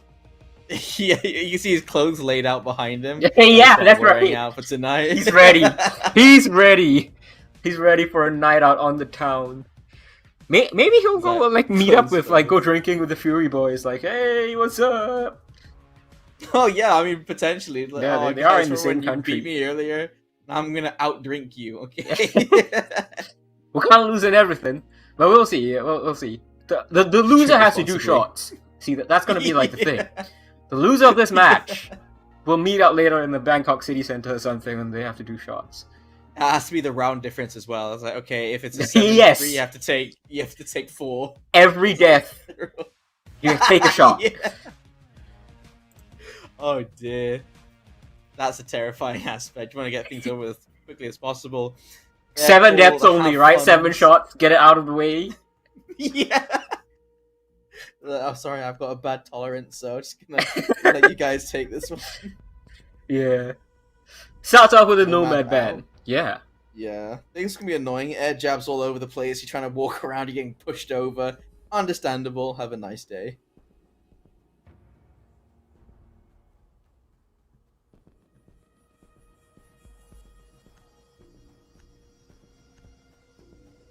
Well, what our variant's going to ban over here? It's going to be an Osa. Osa is a very good operator, I think, particularly on Cafe to ban. Another map that I would have said is like a really good map to ban Osa on would be Consulate, but Consulate's no longer in the map pool. Wasn't ever in the map pool since Osa's introduction, actually. But yeah, Cafe, lots of windows, and like Colis seems to be already having taken those shots. Or he owns a cat, it's one or the other. Yeah. I know his former teammate Red Sun owned a cat, so, Throwback. Hashtag throwback. 3 cats that sometimes just run over the keyboard. Just send a bunch of random messages to people. Mira's gone, Os is gone, Valkyrie is gone. And so some pretty generic bans, nothing too exciting to get over. And, well, we're going to be jumping right into it. And so, starting things off, we are going to be the kitchen. and already hovering over Rook, over Kaid and Aruni. Great way to shut down. No, it's not going to be. It's not going to be down in the lower floors. We're going up to Bar, where they're going to have to defend from the sides and from the roof as well. Attackers need to locate and defuse as many bombs as they can. Something so strange about seeing Warden looking so ready for a holiday. Yeah, it's a weird elite. I gotta admit that's like not the elite I would have expected. Like, because Castle just came out with his elite that we saw the ad of, which is a very cool ad, by the way. That whole FBI on, like, he's on Clubhouse and he's getting surrounded, looking for backup. And I thought, okay, well, surely the other FBI operator is gonna get a similar situation, but nah. He's on holiday, so I guess that's why Castle was stuck alone, because Warden was on holiday. He left his partner. It's understandable. This doesn't feel like the right map to have the holiday vibes, but I suppose it's pretty warm cold enough inside. Yeah, pretty cold. Gotta say, got the snow outside. I9 though. Oh my god! The other day, in Apex South on Thursday, he shredded Wildcard solo. I fear what he's gonna do to Varians today. Well, let's see. Variants, I'm hoping for the best for them. I did have them in my predictions as winning this, but all logic and past stats dictate that Fury should have a whale of a time here.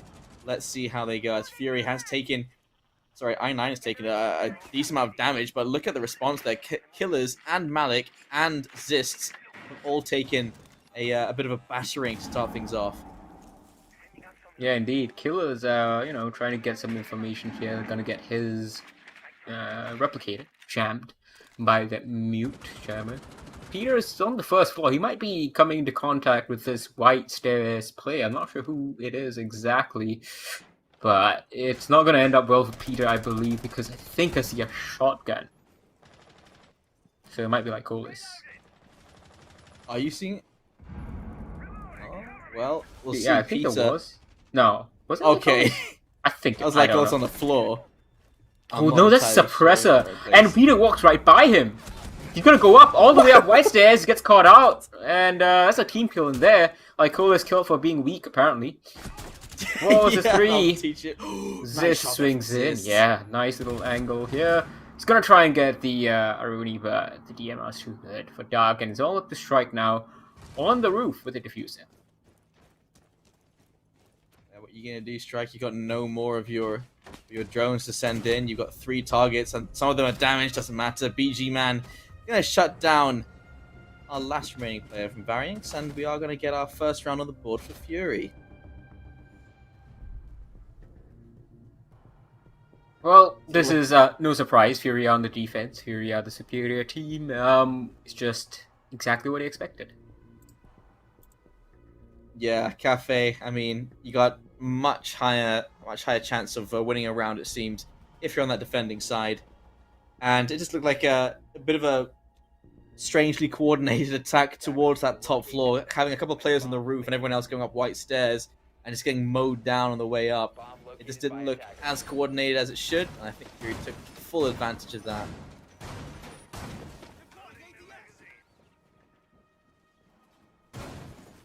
Now, setting up around that cafe, it always looks like a lovely little place to visit. I'm sure if it was based on a real cafe. Open. Cafe Pushkin, I believe, is the name in real life. And it's quite similar to how it's been depicted in Rainbow Six Siege. Obviously, the room layout isn't exactly the same.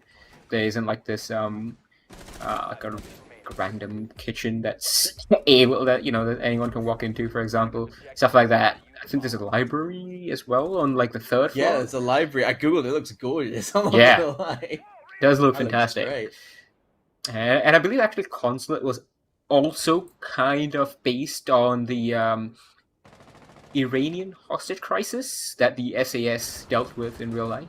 There was like a short film, 6 hours or like something that was made on that. It was a pretty cool film to see that kind of map that looked very like locale, that looked very similar to what we play in Rainbow Six Siege. So big ups to Rainbow Six Siege for making very cool maps with very nice inspiration. Cool. Yeah. My dad was in the SAS. He saw me Oh. playing. He saw me playing R6 as Thatcher. And he's like, "We don't have EMP grenades. What was that about?" Fucking laser sight. Oh, here you go. Is this still getting a little bit of information, keeping that drone economy going? Well, no, never mind, not anymore. That's been caught out. Got spotted in the corner, and Dark doesn't want to get caught with his pants down. Around the corner he goes and sprayed down to follow up. Malik taken down off the stairs, and they're going to be traded out by Zist. And so he did have that information following up with the drone, and at least he was following up with his teammate as well. You love to see it. 4 versus 4, and 1:30 left on the clock. Plenty of time to work with.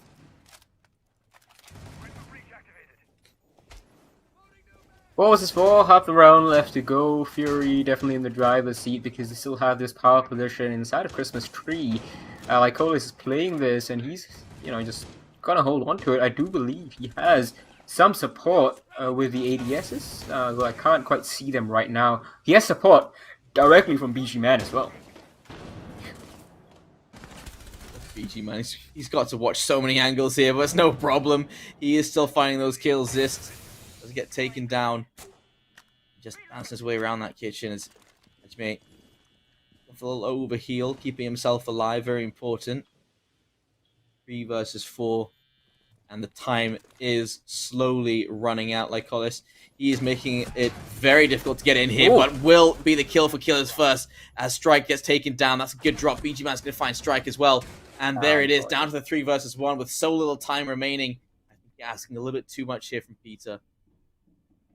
It's actually really surprising that BG Man's, is wide swinging that amount of confidence this man has with the Echo, who's really, really slow.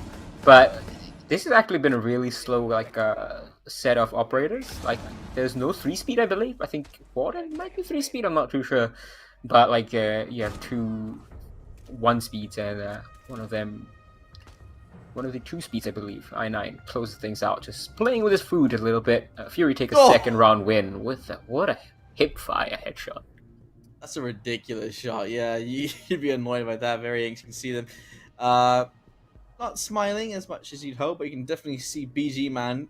Nice little smirk there, and I9 is just grinning. Look at him. He's just smiling at the camera. It was frozen, but that was very funny. I9 looks wild. He looks like he is, about to, just go out every time. He's dressed to party every single time. He knows how to live life fast and loose. That he always looks like that. Look at that. Now he even has his face bathed in red, and he's laughing. He's got that fantastic mustache. Man's RGB is going absolutely insane. He's just having a good time. At home. He's having a good time. Yeah, and I mean, if you're winning and you're having fun, you're winning twice. Oh yeah, absolutely. If you lose and you don't get mad, you lose twice. Indeed. That's the apparent rule. But there you go. And round is about to begin. So here we are, action phase away. And yes, that's just about done there, just in time before they start entering the building. BG Man, my goodness, just peeking out into the open there. It's always such a scary idea because you have so many angles you have to take care of if you're peeking out to those wide open areas like that. Yeah, and conversely, I assume you're going to say, the attackers only have one slit in the window that they will need to be wary of.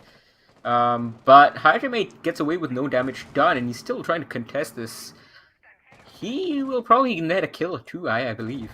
Because Variants are setting up for a take from this west and south side.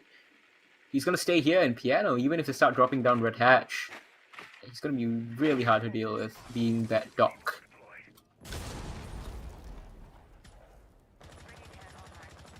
Peter, patience, just wait for it. The head to pop out there. And that is... Was that a head that I just saw? I'm not even sure there. I thought I saw a speck on the screen. Maybe it was just him firing, but I swear, looked like I saw a head there. BG Man still making his way around, looking for any potential targets that may have crossed his path. It's like, takes a cheeky little peek, but won't be capitalizing just yet as the rest of the team continue to gather information. Strike spots a player running across. Killer's going to find one. It is traded out, and Malik trades it back. That does give them the advantage, even more on the advantage, as 2 versus 4. Variants, they have this advantage. This is going to be a little more difficult for Fury on a retake. They start off by taking down Strike, though, immediately get traded back. Malik goes down. Dark doesn't have the Doc to help him out with HP or revives. Gets immediately stopped, and Variants play this very smartly, and I was about to say that before, things exploded, that we noticed at the start of the round, all these attacking picks, I think we saw like 4 attacker repicks, or at least 3, and that indicated that Variants were not just here to just kind of go through the motions. They had a game plan, they saw a weakness, it seemed, and they were ready to exploit it, and that's exactly what they did. The verticals were not set up well enough from Fury. They had 2 people roaming up on the 3rd floor. They were very much detached from the rest of their teammates. It created a 5 versus 3 scenario essentially on the bomb site. Variants walked in, lost 1 member, and then after that just got the plant off. Just the coverage from across from library as well was not good.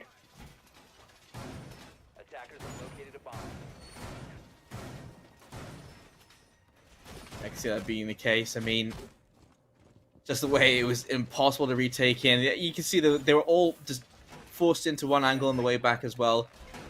This site, Fury have had no problem protecting it so far.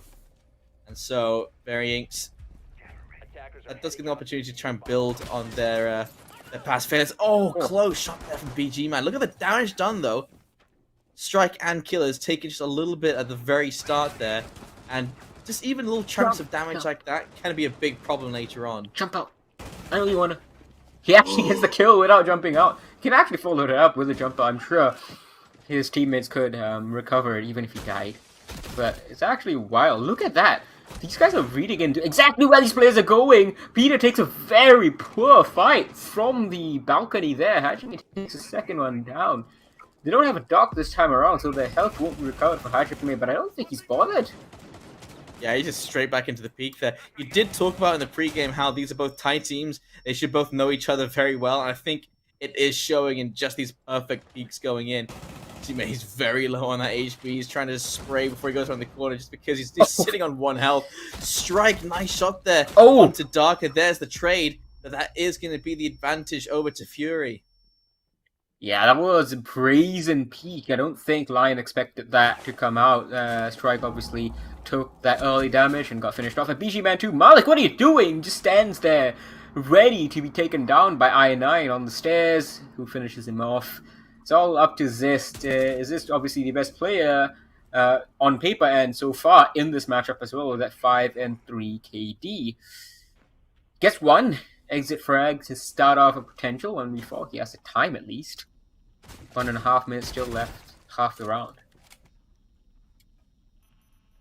See the floor prepping going on as well, and I9, he's not going to get Nitro to connect there. Zist's great opportunity, takes full advantage of that reload that was happening. He needs to push into the site.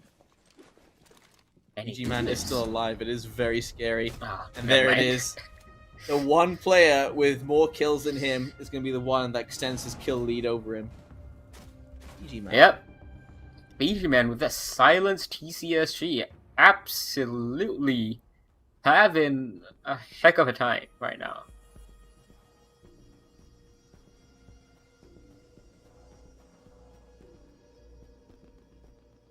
So straight back into service.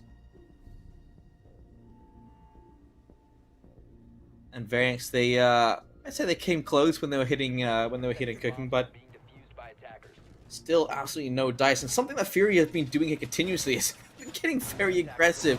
Because of how well they seem to know Variants, they just seem to be like, okay, we'll prep the site just in case, but yeah, we're just going to go on a little bit of a cruise here. A quick gander over towards Variants and see if we can find them before they even come close to the site. And to be honest, it's been working. It's 3-1 at the moment. And there seems to be a bit of method to this madness. He's not been too bad from Variants, all things considered. It's not been very one-sided, even though, it's like a 3-1 lead. Fury on the defense, on Cafe, Variants got that really good round. Resist is obviously really fighting Pete's team in it. Once again, Variants make like 4 changes from their operator lineup, and that is indicative of something that they probably want to try. As long as they they don't die outside of the building. I think they need to get in the building safely. That's when they can start doing something.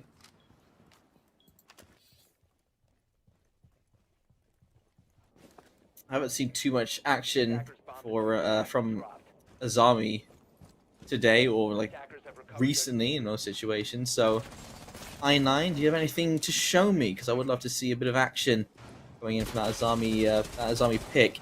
As this opening up this window, seeing if you can see the sights.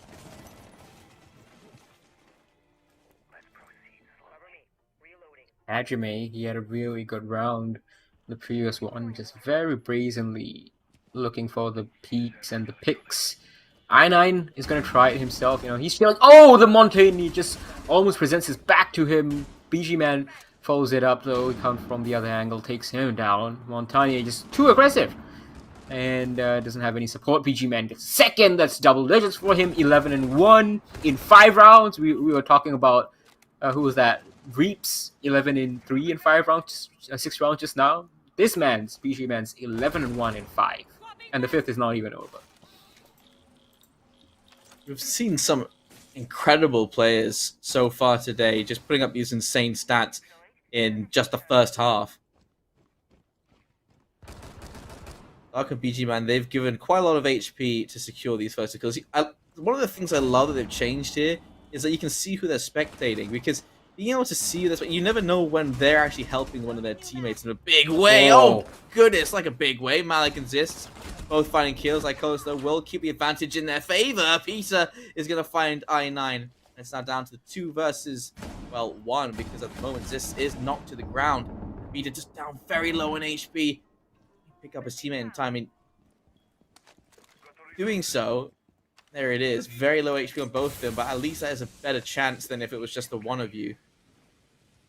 Need super low HP for both of these guys. Just one breath of the toxic smoke and they're down. 30 seconds left. Oh, that's a very bad spot to be droning. Doesn't get punished for it. We've seen BG Man already take 2 kills in this round from their position. Lycolis takes the pump shotgun and then takes him down. One SAS operator to the other. Peter, 1v2, 15 seconds, doesn't have much time, doesn't have the kit. Gets 1! No, Hajime just swings in, more HP on his side. Takes a shot, survives to win the round for Fury. Yeah, that is a hard round indeed. And so Fury taking away another one, 4-1, final round of our first half. And Fury have, I'd say they've taken every advantage they've had presented to them. Now Reading Room, Fireplace Hall. I think Variants may be able to take away at least one more round before we switch sides. It would take something special from Fury, because this can be a difficult side to hold, I reckon. And I mean, yeah, the problem before was they didn't set it up. They didn't set up right for the defense and for that retake. Sort of just shut off from the site. So let's see, Variants, if they can take advantage of that one more time. I9's been very quiet in this match, like absurdly quiet, because BG Man, his teammate since the Elevate days, really has been stealing everything away from him, which is very funny to see. Because I9, when needed, absolutely turns it up as well. Hajime's captured a drone even with a Mozzie Pest. I'm sure he's going to use that to full effect, try and make this 5-1. Are we on for a potential 7-1 right now, Jaeger? Like we saw in the first match? Yeah, I mean, if this is a trend that starts to develop, because the matchups today, I think the closest matchup we are going to have happening later on, sorry, is I9. Heard what you said, it is kills. I think the closest fight we are going to have is going to be between Champion and Elevate, because, I mean, the last time they went head-to-head, it was a 7-5 to Champion. And I think you can expect them to come close again later on today. But I reckon that's going to be the closest match we have, because honestly, the other ones, the last time they all fought against each other, it was 7-2, 7-2, 7-1 in terms of GG versus Obsession. And so, if the next game is just as fast, we're going to be done in no time, unfortunately.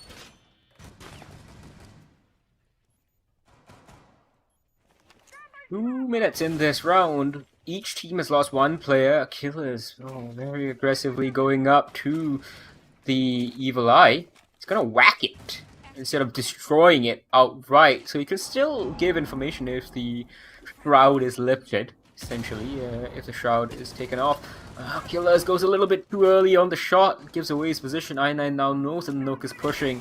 And they're gonna have the Aruni giving him support as well. Oh, how did I9 not die? He actually gets the kill onto Zist, who just misses his chance. Strike takes on Lycolis, but that should have been Varians up 4-3.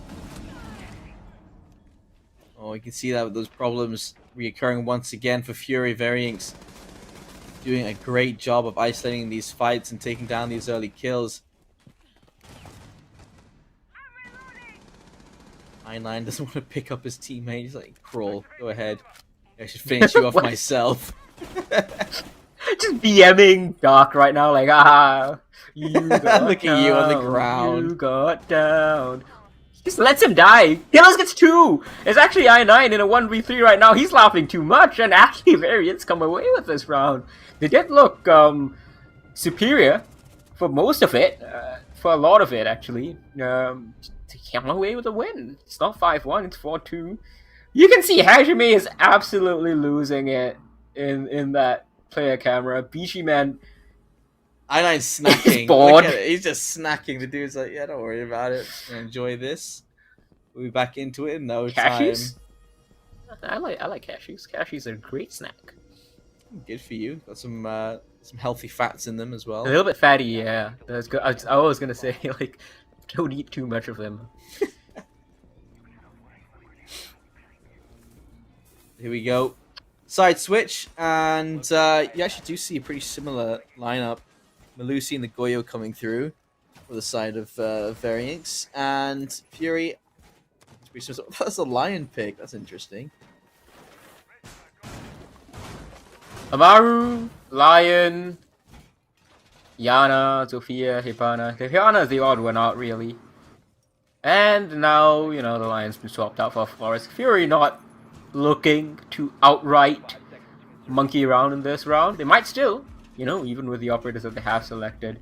They was looking for a second that we might be looking at like a rush, which would be potentially successful. But Variants, I think, the gap between them and Fury is less than what we saw just now in terms of the gap between Direwolves and Astray.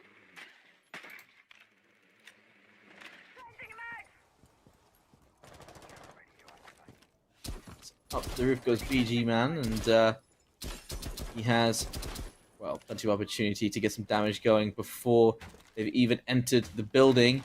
As Strike, playing a dangerous game. Very exposed from a huge angle there, but I don't think anyone is there to take advantage of that potential. As BG Man, just lights that drone along the side there. There's another thing you keep in mind with these pro teams. It's their drone parkour skills as well. Oh yeah, it's a vital skill, honestly speaking, because information is the name of the game, and once you get to a certain level, if you don't have info, it doesn't matter really how good you are, because your opponents, even with like a little bit less out and out raw skill, will beat you with additional information. But Dark, I think he has even if he doesn't have the information, he has the gun skill. Takes down Killers, who's not doing much killing today. Yeah, that's a little bit unfortunate when you call yourself that and can't live up to the name. But the game's not over yet. Still plenty of opportunities to start to mark up a couple of those kills. As right now, obviously Cafe is supposedly a defender-side map, but at the moment, Fury doing a great job of thinning out the numbers before they've even gone close to side. That's exactly what you want to do. You take down anyone roaming as well. you give yourself an opportunity to use that mankind advantage for the execute on site. Oh, suddenly it's Variants exploding and they nearly bring it back. But Fury, hang on, Dark in particular, gets the final 2 kills. What was a 5v2 very quickly became, I believe, a 3v2 in favor of in favor of Fury still, and then a 2v1, and we have one player on Fury leaving a little bit early. Game's not ended yet, my friend. Yeah, I know. Obviously a Chill out, technical man. issue. He looks like he's he's got super. Is that you can 4v5 this game, guys. Just let me go. Oh, he's straight back into it. Look how good our 6 is now. It used to be have to wait for a while, but okay. Let's talk about something. Gotta rehost the lobby. 3 minutes. Yeah, try and make up the rounds again. Oh, look at that! Straight back into the game. You love to see it.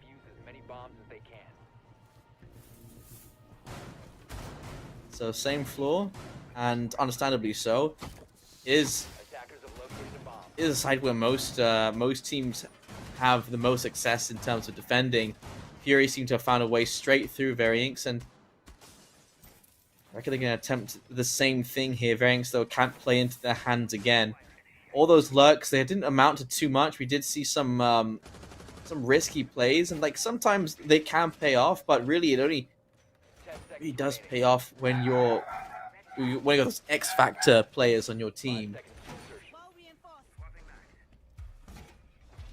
Hey, doggy again. That's a downstairs dog, it's not mine. Well, he seems to be very excited about this matchup, apparently. I don't know whether he's supporting Fury or Variants, but I gotta give credit to both Strike and Zist so far. Look, Strike is -1, Zist is +1. We highlighted, like, those 2 guys and Killers, I believe. Actually, no, we highlighted Zist, Killers, and Peter, but it's been Strike who's come up big for his team so far, even though they are losing 5-2 against players like Dark, who is 9-5, BG Man, who's 11-4. He's actually not had any impact since round number 5, other than, dying. Dark is going to take a lot of damage to that Jaeger. Deal some as well. BG Man, what can you do on that Flores? Not having as good of a time on the attack now, is he? Oh, I feel for it just because Strike there should not have survived that little exchange. Gets caught on the drone and just ducks under the banister before getting caught out. Just for the meantime. And you see Killers, he's building himself like just a fort here. By the Christmas tree, just thinking, okay, I'm just going to make sure I have as much cover as possible. Barrier activated. Oh, this is 5. Variants get the first kill.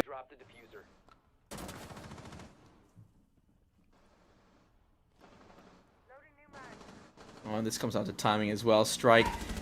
A little head presented, and just not enough time to secure that kill. But he is going to get caught back down, very low HP, and taking the fight with a pistol. It's not going to work out. Like, Lycolis will take down Strike. And, just 2 more follow. I9 Lycolis. They've lost 1, they've exchanged it for 3. Malik knows the players there. He's seen the side angle. He's seen the ping as well. The player as well. Predicts Malik's position. I think he's priming a nade.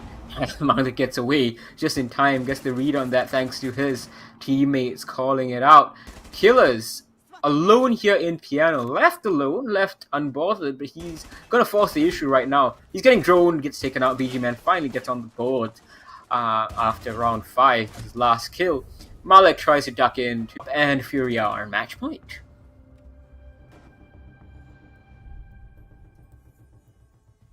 There they go, Variants. They've kept the status quo for now. Currently, 2 points on their side, but we all hope for an improvement. So, once again, here we are. Oh wait, no, we're not on the top 4 anymore. We go onto the second, and Variants, well, we didn't see any success here from Fury. So perhaps it's because Variants know how to play this site. We will see.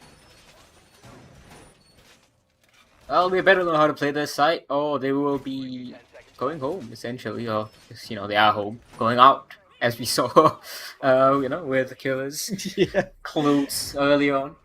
Clothes we all got a laying rush out on our ready to go. hands. We got a rush on our hands. Variants better know how to play this side. Dokebi, Ash, Amaru, Ying, and I9 on the Yana. This is going to be fast and furious. What can Fury give? Fast and Furious, and they're called Fury. Oh dear. Oh, I9 and Strike within, well, striking distance, I hate to say, as both stairs are taken control of by Varians, and it is a good position to hold, I will say. Dark looking for an opportunity to catch anyone else from Variants that are trying to make their way down the stairs. Well, that is not how you want to start things, yeah. And oh, finishes him off as well. Strike straight outside, straight back in. Okay, as Matt's gonna find like colors as well.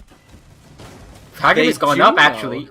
Yeah, I was just gonna say he's gone up and right into the waiting arms of someone who missed the initial shotgun pump. I think he was swapping weapons, but it's all the BG man. He can go up to 17 if he wins this round alone.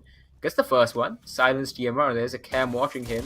There is a Banshee as well screaming his name. 2 kills already. I know people don't expect 1v5 clutches, but like for some reason, he knew. He knew. How did he know? BG man things. That was that was wild. The drones, I guess, from Fury giving the information very well. He has the cams to hack as well, and of course Dokebi with a new change. Now when you give the phone call, even dead defenders cannot hop onto the drone until the call is over. They can't cancel the call either because, well, they're dead. He gets a freebie here from the drone hole. Triple kill already. He has a minute to find these final 2 players. I'm feeling this 1v5, man. I'm so scared for Variants right now. You don't want to lose from a 1 versus 3. You know, every opportunity was going away. It was 1 versus 4 to start things off. And these some very difficult exchanges indeed, but there it is. I mean, you got to get them something, but that is going to be an improvement on the last score. The last time they went head-to-head, 7-2. No longer. It's currently a 6-3. Game's not over until it's over. And Fury, well, the other side of the coin is potentially it's Fury that got worse, but I would like to think that Variants got better. Fury did kind of give them this round initially. You know, everyone just rushed in. They were like, okay, BG man, you know, have a good time. We'll see how good you are on Dokebi, on the DMR. He nearly did it. It was really hard to fight both the horizontal and the vertical angle, which is why it didn't end up working out for him. But good attempt. Variants obviously a little bit sloppy, but at the end of the day, a round win is a round win. As you said, they have done better since the last time they clashed. I think, as well, they knew exactly how to play that second floor. It did work out for them. They know how to attack it, they know how to defend it. So that is something that they'll be happy with and they can use in the future. 10 seconds to go. 5 seconds left before insertion. So the setup and cooking Attackers are moving out to locate a underway. It's the classic stuff, isn't it, right now? Not much to say about that from Variants. They have the right ideas, of course. You know, execute is fine. We have the Jaeger. Strike, looking for an early engagement. Instead, he gives Bishiman his 16th kill. Well, he got the engagement, just not in his favor. It happens. Happens to the best of us as I9 trying to enter in here with the Montaigne. You'd love to see a little bit of Monty every now and then. Variants attempt this push, remember, with Strike, but then Strike pushed in all the way up until, you know, this wall here in Bakery, and then he got shot in the back. Dark now has taken down Zist. Now I9 pushes in once he knows that there's all clear here inside of Bakery. Dark is going to come in, swinging in, tries to get Malik, does that pinch very successfully. One more down on the floor, I9 finishes it off. It's all up to Peter, this is all over. 1 versus 5, he's not getting it, neither did BG Man. But Fury get the win, 7-3. There you go. And, I mean, you all had it in your predictions. You all felt that win was coming. It does come to fruition. Fury have continued to dominate their sister team, or their country team. And not a bad result as well. Also seeing from the other side, a small improvement coming in from Variants. If they can continue with that upwards trend, you know, then perhaps 4 games from now, they'll be the ones getting the 7. You never know. It could be a slow climb like that. But as it stands, Fury currently still the better team. And yeah, not a dominant game, but definitely not a easy game for Fury, and definitely not too hard a game either, I'd say. Yeah, Variants gave them a fair fight in a couple of rounds. I know Fury, of course, that rush, they were not taking it super seriously, so that was like 1 round given away. But I still want to like highlight was that round 2 on the attack from Variants. Identified a weakness, capitalized upon it, got the plant, got a big man kind of advantage as well. That's exactly how you want to be playing.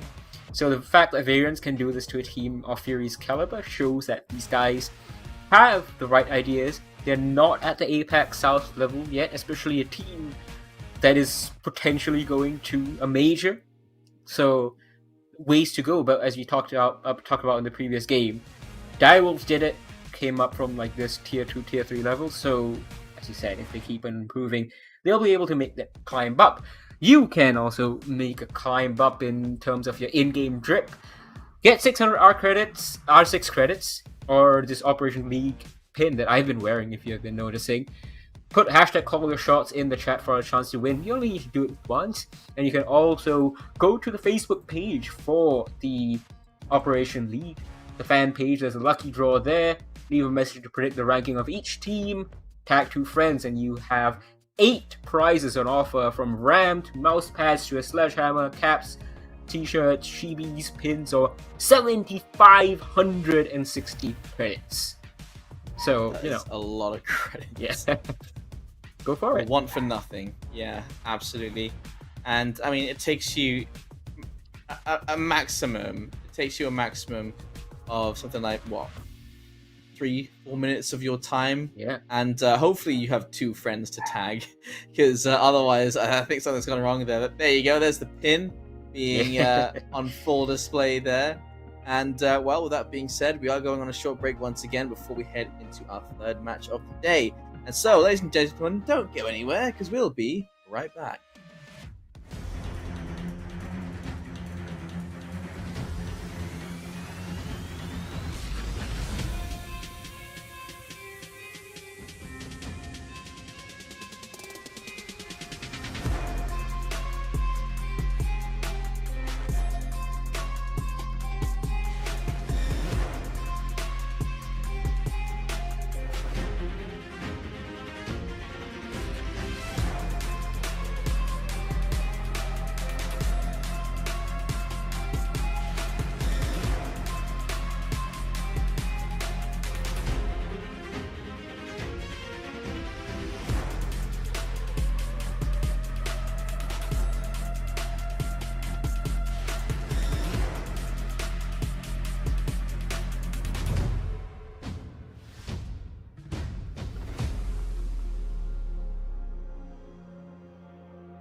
a warning. It may be the last thing you hear. But I'm the last thing you'll see.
Was hit hard.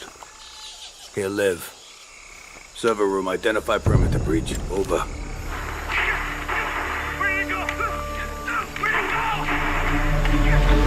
Withdraw your men. Say again, Grim. I'm going in.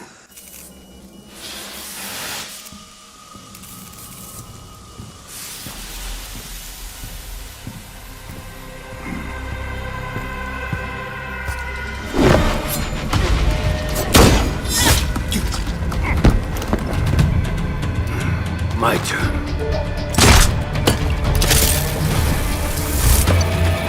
What's going on?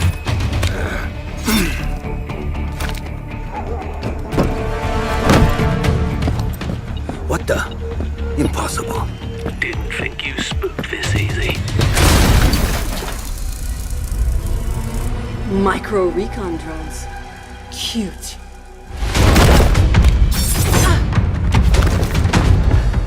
You forgot this.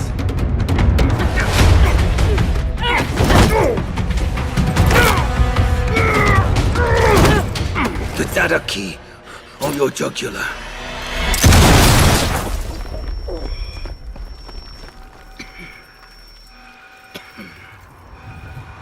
You were saying? What was on that server? QCR shipment records. Question is, who wants eyes on it? And why?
If I'm starting to lose face, keep my head out, still going on my way.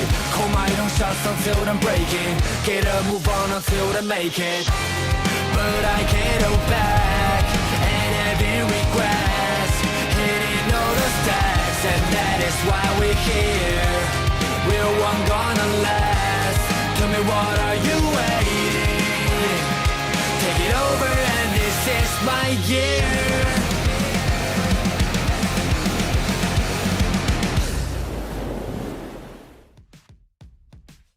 Hello and welcome back, ladies and gentlemen, to Playdate 12 of the Operation League Southeast Asia. I'm Infian Ewok, with me the one and only Jaeger. He's been having a fast day today. We've only seen a total of, 8 plus 10 rounds? 18 rounds across 2 games so far. The previous one, not super one-sided, but still, it was a 7-3.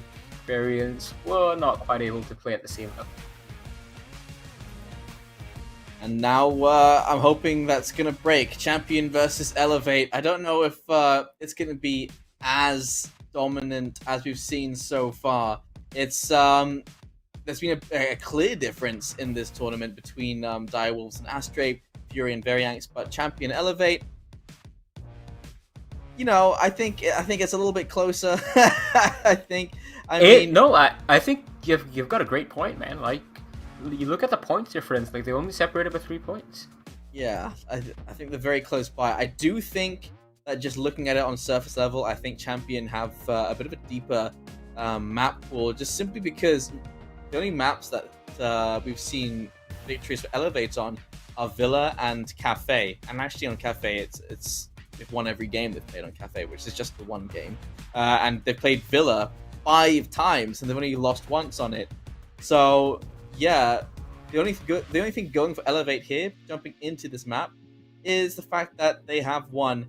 They have won going into this next map before on Cafe, and well, same cannot be said for Champion, who have actually same can be said for Champion. They've both got a 100% win rate here, so yeah, it's going to be the battle of the 100%ers. Yeah, cannot wait for this one. The last time these two teams faced each other here in the Operation League, it was 7-5 actually to Champion, which is perhaps a little bit of a surprise if you haven't really been paying close attention, or you don't really have like a very good memory regarding Operation League games. And I wouldn't blame you, because there's a lot of these games. We hadn't played A12 after all. But Elevate have been having a very tough season stage, really. After a very strong Stage 2, and the Operation League and the ROG Masters in APAC South, they are tumbling, and they might actually tumble out of the top 4 if they lose this matchup. As I said, this is obviously a crucial one. Both the teams are only separated by 3 points, and while it's unlikely that the swing is like a 14-point swing between the two of them, like that will be like a 7-0 victory for Champion, I don't think Elevate are guaranteed to win, even though all of us casters, including you, predicted an Elevate win. Because Crit J, good lord. Yeah, Crit J, just incredibly talented player there. One of the only ones to break the 100 kills mark so far.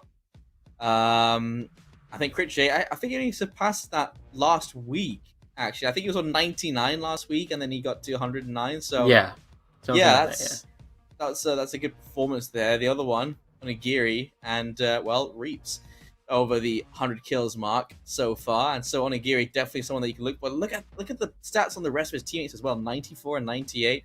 Yeah, Sapper, a bit of an outlier there, but all in all, Elevate have... Sapper also played fewer games. Yeah, that's the other thing as well, isn't it? Less opportunity. You do have a lower capacity to find the amount of kills as your teammates, but just all of them hitting so high, above or below the belt, it doesn't seem to matter. Elevate need to know what they're doing here, and so once again, Cafe, Dostoevsky, and both of them seem to have had good results here, but going head to head, only one of them can win. So let's see how they do. As we've just had our last game was Cafe. We know how the map is supposed to be played. Let's see if they play it to the same fashion.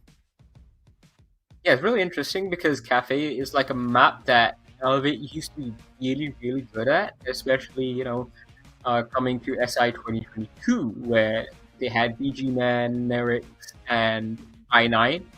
Back then he was known as Napew. They had them on the roster. But in recent times, they haven't really been that good on Elevate, on Cafe, sorry. This is where the Apex South season, this stage, sorry, just went downhill for Elevate because they lost to Fury 7-5 over here. And they also struggled 7-4 against Tide in Apex South, which is like not... Tide is not a good team right now. And just in general, Cafe has become a fair bit weaker for them so far. Even though they should be beating teams with no trouble. Though they did in Operation League the last time they played it. It was a 7-2 against Varians. Gotta love Mr. Punch's hair, not only in his player picture, but also in the group picture as well. He's gone through a number of different hair colors. Is he wearing a pajama? Kind of looks like a pajama. They look like silk pajamas. Those look comfortable. Yeah. he looks hella comfortable right now. Onigiri looks hungover from last night's shenanigans with Gaming Gladiators, apparently. Yeah. And he cracks a smile the moment I say that. Like, sometimes the timing is uncanny. It's like they can hear us. Onigiri... I mean, if they have the stream open, like, on one side, right? It'd be pretty funny. I don't know. I don't know if that's although there is a delay, I'm pretty sure. Yeah, I'm sure. I'm pretty sure there is a delay. So they can have it open, but it won't do them much good. Is he in the room with you? Tell the truth. Surprise! I am in Bangkok. Out goes Nomad ban again. Yeah, we saw this. Fury also banned Nomad the first thing just now in their matchup against Varians. What are the chances we get all of them the exact same bans? Unlikely. I don't think we'll see. Jack. I don't think we'll see. Yeah, it's a Thatcher ban. Okay, that's no surprises there. Of course. Probably gonna finish off with a similar Azami ban that we also saw. Valkyrie maybe. Azami. We saw Azami ban in the first matchup. We saw Mira. Yeah, there you go. Azami here makes a lot more sense. We've seen Elevate use Azami to brutal effect at multiple occasions. Maybe not so much this stage, but regardless, they are able to do it. Then the Valkyrie ban. Cafe, a great map for Valkyrie. Lots of places to hide those cameras. Massive hallways, dark corners under tables, etc., etc. So, simple bans, and we head into round number 1. Forward and Labyrinth paying homage to their opponents today. We are getting some very similar... Oh, there it is! The Doc and the Rook combination. You love to see it. First time in the Operation League so far, I think. I don't think we've had in the matches that we've had today both Doc and Rook together. We've seen Rock and a Thunderbird. Rock. Did I just say Rock? No. Rock. Let's go, Rock. Yeah, we have Rock right now, but we have seen Rook and Doc separately previously. But we have the Rock right now, and we have the Rock on the attack too. The Montagne, big Rock. big Rock, absolutely. I'm a boulder at this point. I've not actually seen Doc and Thunderbird on the same team before. That's interesting. I feel like they serve like a similar purpose to one another. Yeah, safe to say, Elevate are not going to be lacking in HP or in shotguns because Mr. Punch and Sapper both have shotguns. Sapper has the SG CQB, I believe it's called, and Mr. Punch obviously the TCSG. Oh my goodness, that French shotgun, it takes a long while to rack, but my god, it's a hit like a truck. Hopefully we get to see that come into play here. And yeah, I think I'm most excited for this game of all of them. I think Champion is going to give Elevate a proper fight. And so to start things off, it will be Flores in with the drones. Nope, that's one wasted. That's unfortunate. We have a few to work with. It's only down to 2 now. And a bit of damage already received by Crit J. I look left and right. Onigiri is actually going to find the first. There's Mark for the second. And Labyrinth is going to exchange one back, but it is the 1 for 2. Will be advantage for Elevate at the moment. Well, Crit J taken off the board is going to hurt Champion significantly. We talked about how important Crit J has been to Champion's victory so far this Operation League stage. Pawara is trying to push in with Banshees and Smoke. I don't know if he knows where he's going. Yeah, he does now. Found his way to isolate this Malusi here, but Mark gets that kill anyway. Pawara is too late on the draw, goes for the ADS, and Mark takes him down. Triple kill for him. That's a poor pinch from these guys. Labyrinth at least gets one exit frag. Won't get the second. Mark with the 4K. Elevate taker on the board. Mark, that's a confidence peak as well. Sees his teammate go down, not even a double peak there, just peeks by himself, full spray down, had a bit of BM afterwards as well. But there you go. Start things off. Elevate off to a good start. And yeah, that just fell apart from the start. Just a slow push in. Information being denied at every which angle. Can't even start going through the utility that's been put on the ground because all the fights were happening as soon as they were entering the building.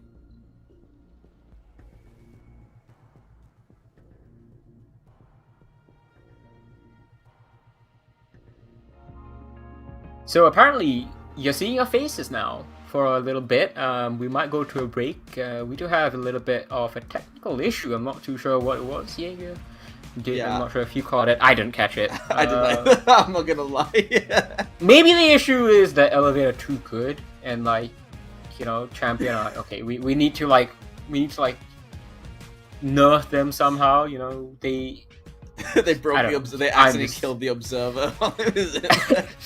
Too good. Mark was way too good in that round. And the observer was like, okay, well, no, I'm just done. No, I don't know. We don't know actually what's happened. But we think it's going to be a long one, according to a producer. You guys can keep on spamming hashtag caller shots, I guess, in chat. Although, feel free to discuss the game so far, or the round that we've had in this matchup. It's 1-0 to Elevate, and we'll be right back after a short technical break.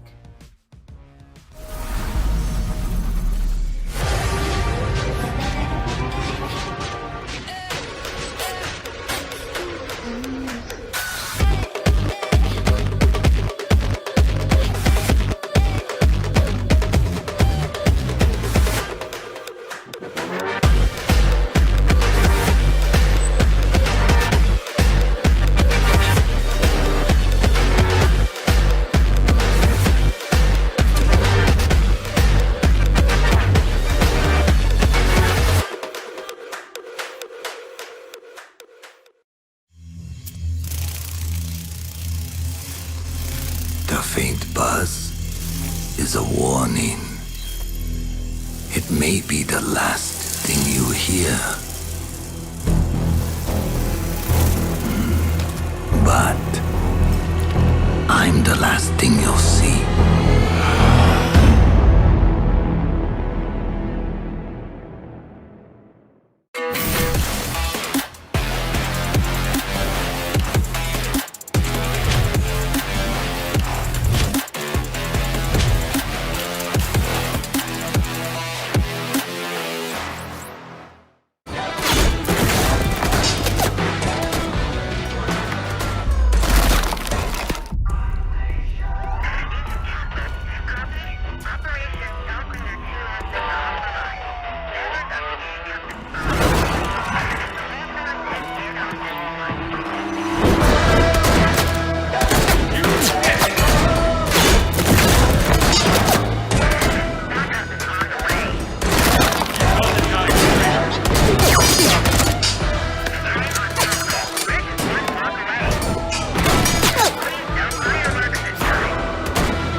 Was hit hard.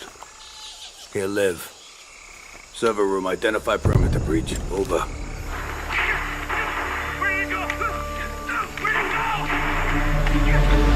Withdraw your men.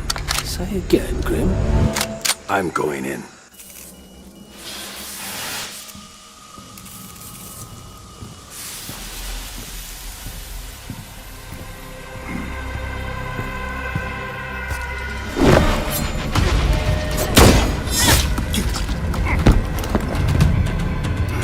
My turn. What's going on?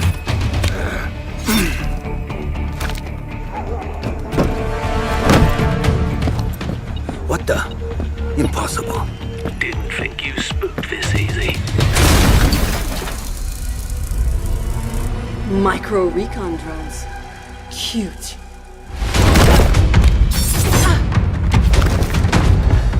You forgot this.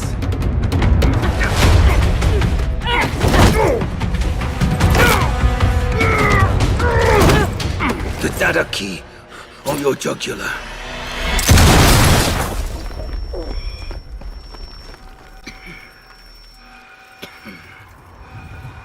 You were saying? What was on that server? QCR shipment records. Question is, who wants eyes on it? And why?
Even if I'm starting to lose face, keep my head out, still going on my way.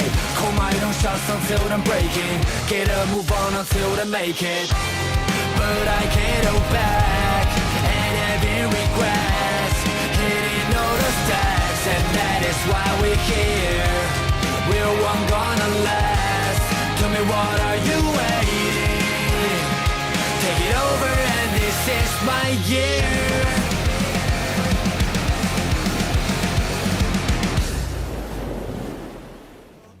Try to open up, it wasn't good enough. Put in my all and got nothing back. Now I'm stuck in the rain, dealing with all this pain. Why you gotta do me like that?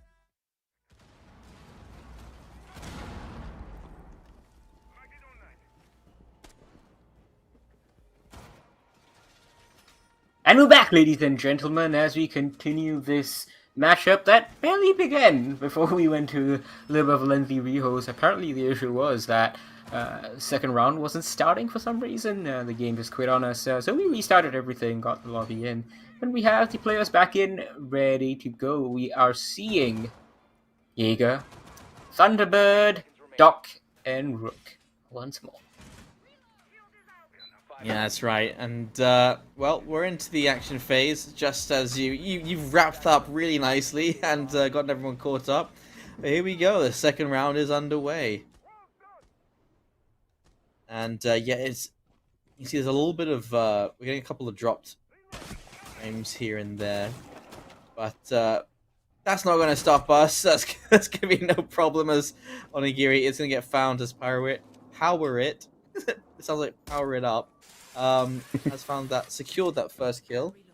Firelord comes straight up to the top floor, looking for perhaps a way to look down, and a first kill to pick up from the top there as well. And actually will find it. Sapper just running back into the fray, gets caught out in the middle of nowhere.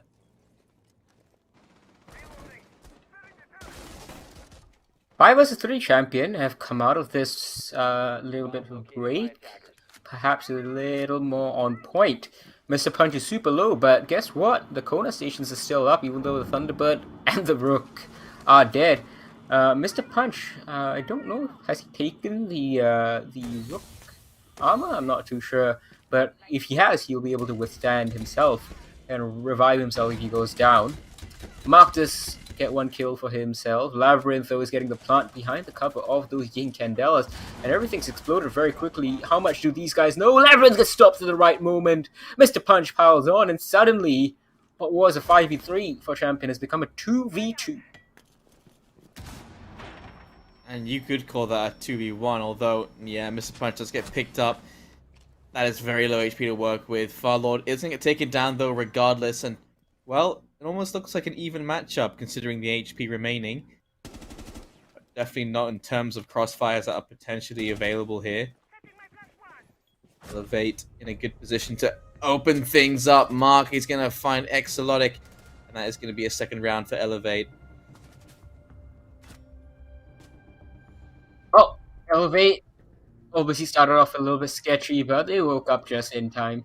Not much more to say about that. It was a very good attempt from Champion, I guess we have to say. Made it 5 versus 3 in their favor. Just couldn't quite capitalize, because with teams like Elevate, you know how much international experience they have, no matter how much of a mankind advantage you get, unless it's like something like a 1v5, you won't feel really like you always know that you haven't built enough players. You know that these guys, any one of these 5, can mount an incredible comeback at any given moment. So you're like, okay, well, we have to keep on pushing, we have to keep on going for the mankind advantage, and Champion tried it. Made it 5v3, eventually a 2v2, just got out-fragged at the end. The power positions from Elevate weren't dealt with effectively enough, and we were able to sit down there, regain the health, and clean things up. I think it was very important that that pickup happened. I feel like you go into a fight a lot more confident if you know it's against just one player on lower HP. So keeping Mr. Punch in the... Oh. Crit J. Was that necessary? He must have said something. That's unfortunate on Onigiri. Yeah. Yeah, just don't annoy him, I guess. He's the star player of the team. Crit J has 0 kills so far since the rehost, which is 1 round. He tries to get one. The wrong side. Elevate. Looking very strong. Karoid's going to get his drone shot out as well. Tries to go back on it. Actually, no. I think he is trying to go for a call. But the rest of his team are on the roof, or what's remaining of that team as well. Karoid playing a little bit of a dangerous game. Almost went for the peak where we saw Hajime, I believe, earlier on the Oryx, take down a bunch of players, like 3 players, just from inside of that fireplace. Nothing so much happening for Elevate. Then those 2 kills have calmed down quite a bit.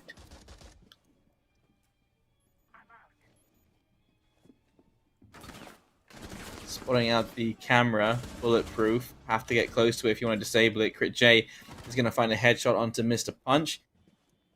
And they are going to just try and slowly bring those numbers back with the time they have left. It's plenty of time, minute 30. Sorry. And yeah, Mark catching out Labyrinth. And Mark actually catching out Crit J as well. Just like that, trying to even out the numbers hasn't really worked out for them because one by one they have dropped down. Power it. Well, in 1 versus 4, not the best situation to be in. Looking for one of these players lit down to half HP. We haven't seen any fully successful 1v4s, at least not on Cafe.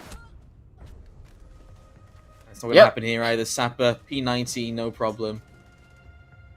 Yeah, Sapper's, of course, he's come back from what seemed to be like, burnout and personal issues for him. He took a bit of a break. Angry X played like 3 Operation League games instead of him. Then Sapper came back last week for one of the games.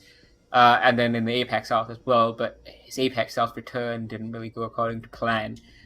He seems to be okay so far this match, though. Doing well as is, his level been set at this point by himself, the standards that he's set. And the Operation League is really the last place, the stage where Elevate can do anything, get sort of a prize, or reach the goal of winning something.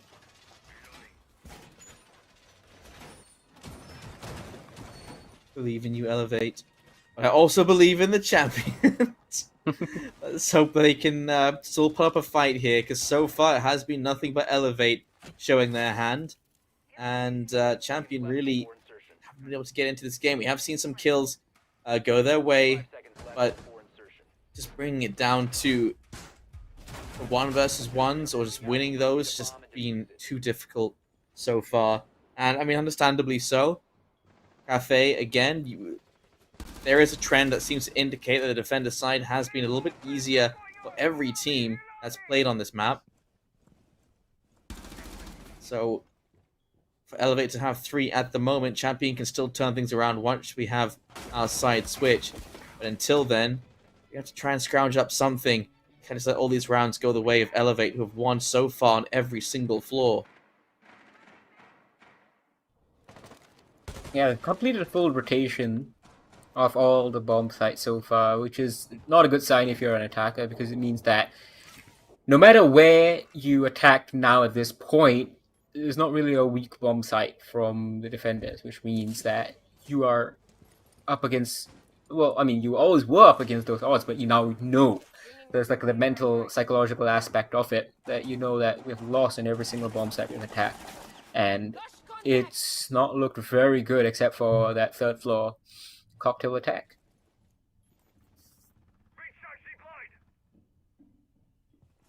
Let's go far, Lord. Wait for someone to cross. Oh! How was that not? I don't understand how that didn't connect, and that's even worse. Mark runs him down.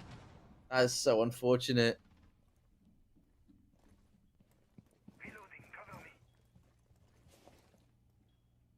Champion 3 versus 5 now, just not looking good. Crit J is trying to get some information, but it seems a little bit disconnected with what the rest of his team are doing, because someone's just pushed in and Onigiri has caught them out, taken them down, and it's a good shot from Crit J, befitting his level of play that we have come to expect from him, that has netted his team 19 points so far.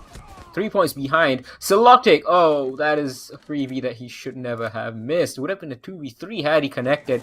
But Onigiri flicks around, takes a headshot. Will be able to go back to site, or have Sapper come up to him, heal him back up. Although I think he won't care. He's all up to Crit J. We've seen way too many 1v4s in this game alone. We're seeing it one more time. Crit J, that's a nice little headshot. Will it be a consolation prize, or will it be the start of something special? Because there's 28 seconds left on the clock. With each second that counts down, it gets less and less likely that this win goes their way. Does confirm another kill. That's 3 kills in total. Have to be the ace if he wants to finish off this round. And, oh my goodness, really playing really close with the time here. Banshee is going to get set off. And, no matter in the end, Onigiri going to catch out Crit J with a nice little headshot. Waiting patiently.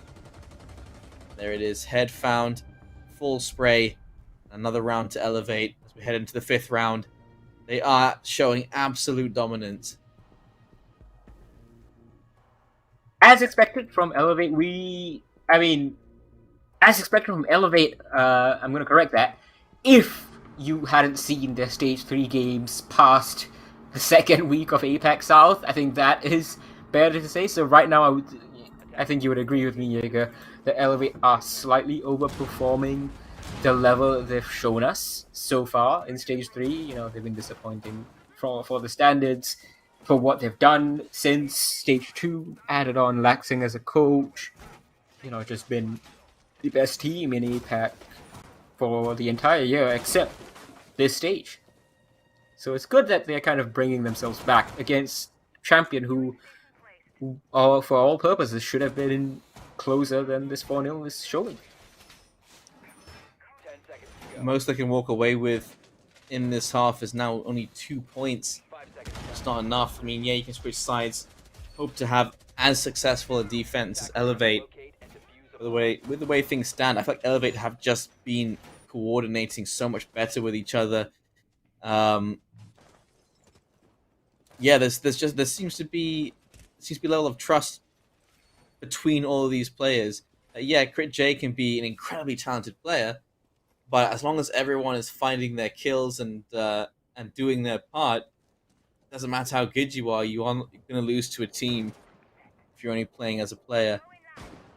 So making their way up and slowly surrounding the building. They have made their way up to that top floor as well. Onigiri is hoping to catch someone running around on that second level veranda.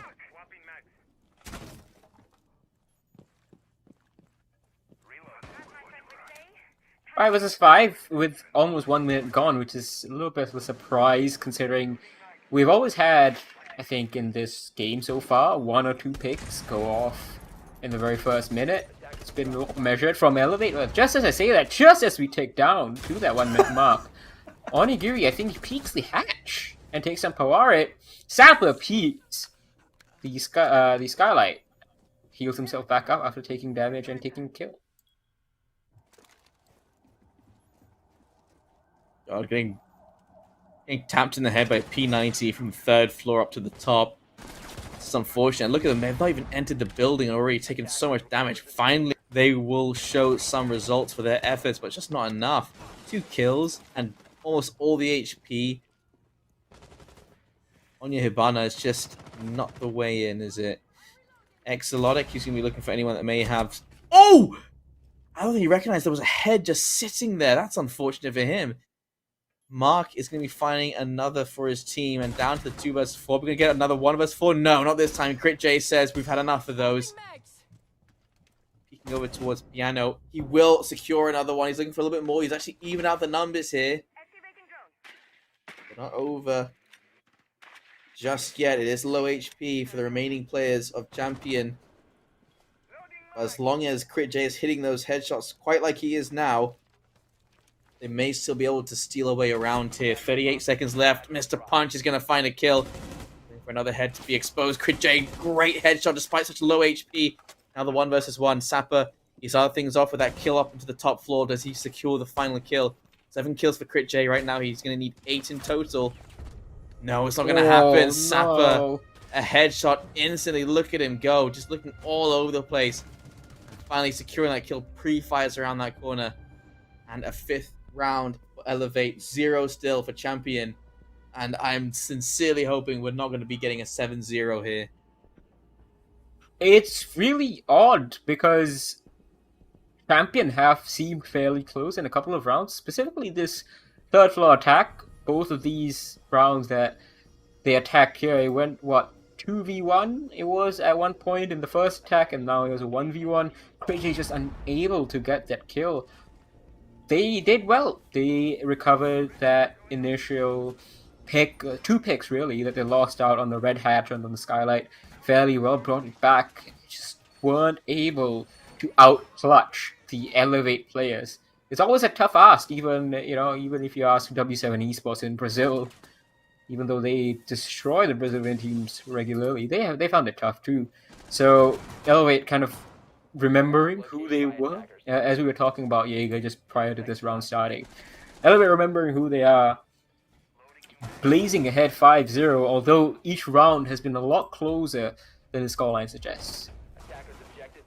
That is true. It's. I mean, we have had a couple of 4-1s. That's absolutely true. That doesn't paint like the greatest picture, but we've had some significant HP reductions for Elevate. We've seen it go down to the 1 vs 2 and 1 vs 1 plenty of times already. It could have swung either way, but Elevate just keep grabbing it out of the bag, and that in itself, I'd say, is a skill, and they seem to have done a good job of mastering it. The pulse here, Mr. Punch, looking for a couple of heartbeats.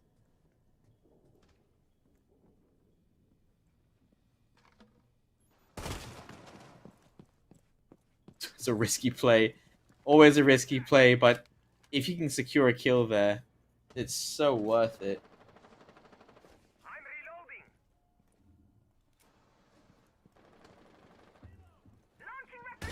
Oh, a slow push forward. That is going to be the first kill for Champion there, finding DCH. It's already been traded back over. Onigiri going to be finding Far Lord. And you've got a minute 50 left in the clock. You know, it is absolutely right. It's always in that first minute. They have to secure at least 1 kill. That's the first time it's gone the way of Champion. And this time, they actually take the advantage away as well. Will they manage to find their first point before the end of the half? That would be a good little motivation for them once they switch sides. Oh, that's unfortunately unfortunate. Unfortunately Critchy loses his life and the diffuser here on the 3rd floor, away from sight. Mark gets a second for himself, so Logic goes down. Sapper trying to bring this guy back up to full health, almost shoots him, but gets the stim pistol shot anyway. Mr. Punch is going to make that really a moot point, essentially, as it's all up to Powaret, and I don't think if it would really matter if Mark was on low HP or not. Powaret's not interested in the diffuser. He knows there's no point really challenging that. He's lost already 2 teammates on the 3rd floor, but he's going to go for it anyway. 50 seconds. Try and recover that. Maybe Mark has gone away. That's what he's thinking. This was a 3 versus 4, and it's now a 1 versus 3. It's been a very unfortunate turn of events for Champion. And it always comes down to these last 30 seconds to find that final kill. That's going to be information transferred over to the teammates. That was a shoulder. That was an elbow in full view there, and just doesn't even manage to get that kill. It is unfortunate. 6 now. That's 6-0. Champion won't be happy. Actually, I was going to say they won't be happy with that, but they all seem to be a lot more cheerful than Elevate currently are. Elevate looks a bit upset. It's like, guys, you're winning at the moment. You shouldn't look so upset. Nah, they're hungover, man. I told you. Yeah. Yeah. They're like, let's get this over with because Gaming Gladiators play after this, and then both of those guys can can start drinking today, I guess. Pre-game commiserating. Yeah, I don't know. Gaming Gladiators, I think, play tomorrow still. Like, they're not out of the ROG Masters, but they're going to be pretty sad about how they lost. And then Elevate can be sad about the stage 3 in general. So, Thailand, has great Mukata as well. Maybe they're going off of that. Oh, I missed the food. Supper plans. So good. Southeast Asia, we know how to make food. There's no one that can deny it. Vietnam, Thailand, Philippines. These are Malaysia as well. And depending on which side of the argument you find yourself, Singapore as well, or some people say it's Malaysian food. Just so much good food everywhere. I'm hungry now. Yeah, same. Elevator hungry for... Labyrinth is hungry for a kill. It's out of this round. Let's see the little sprint up the stairs. I've spent quite a lot of time on these stairs so far.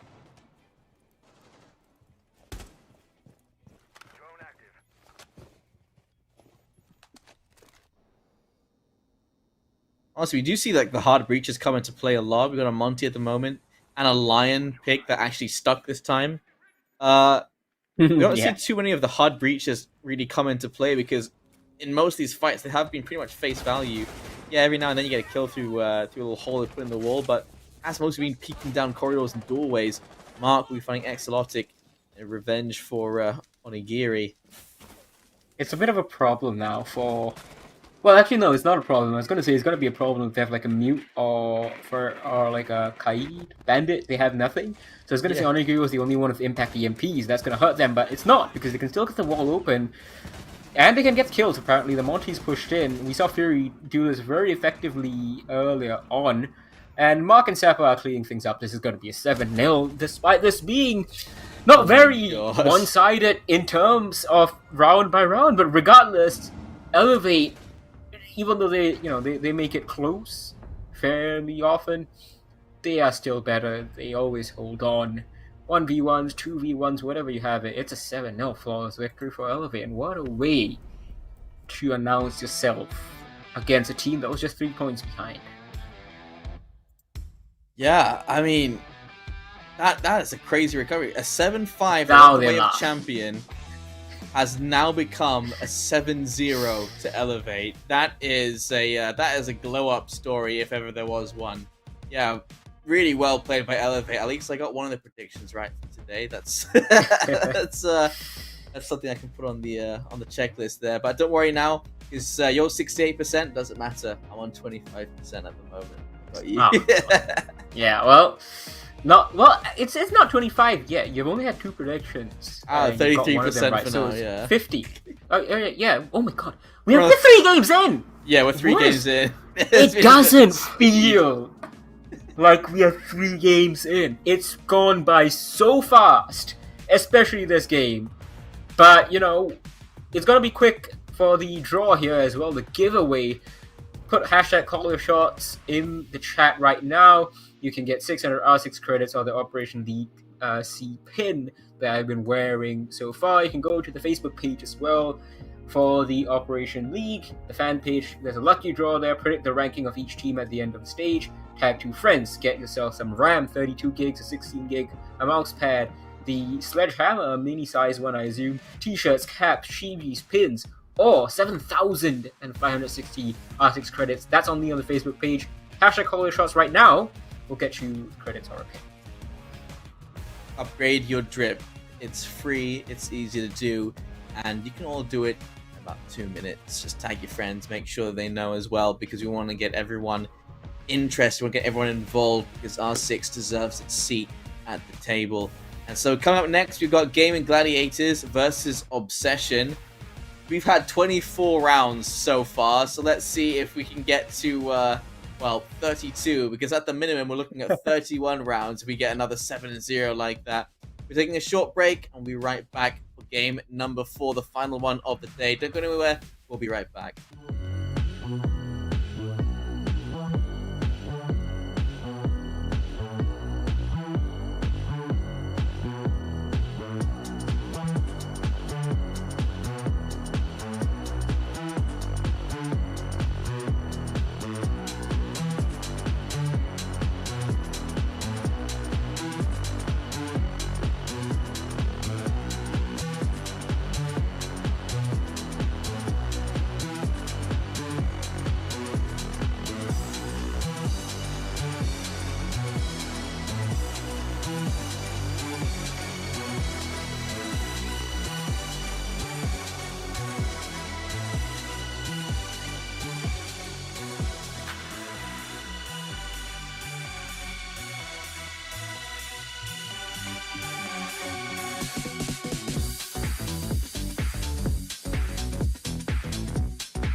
buzz is a warning. It may be the last thing you hear. But I'm the last thing you'll see.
Was hit hard.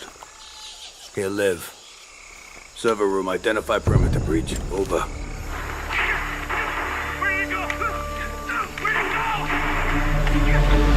Withdraw your men.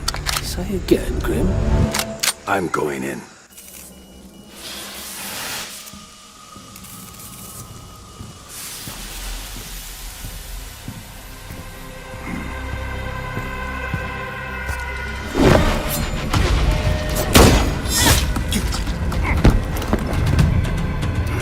My turn.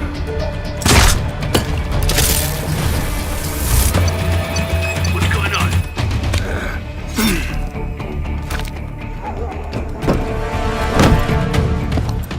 What the? Impossible. Didn't think you spooked this easy. Micro recon drones. Cute.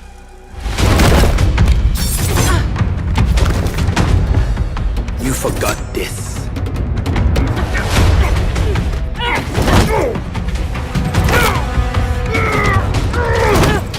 The data key on your jugular.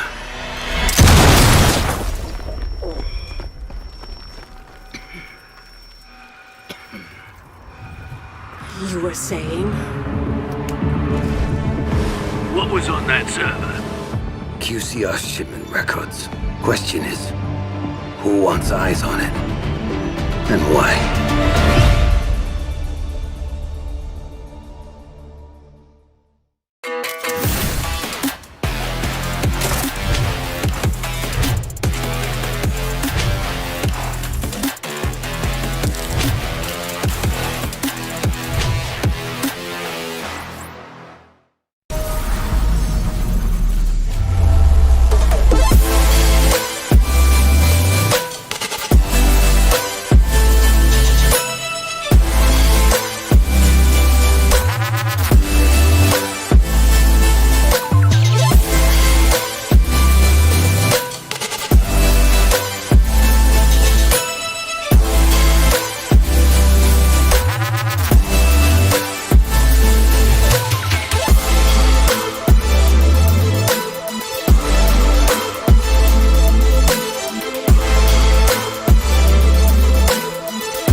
Even if I'm starting to lose face, keep my head out, still going on my way.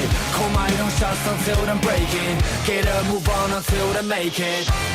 But I can't hold back, and having regrets, hitting all the stacks, and that is why we're here. Real one gonna last. Tell me, what are you waiting?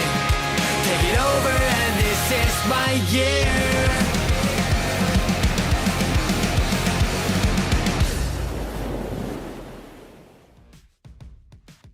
Welcome back, ladies and gentlemen, to the final game of Player 12 here at the Operation League SEA. I'm Infinity York and Jaeger. With me on the mic for the last game here.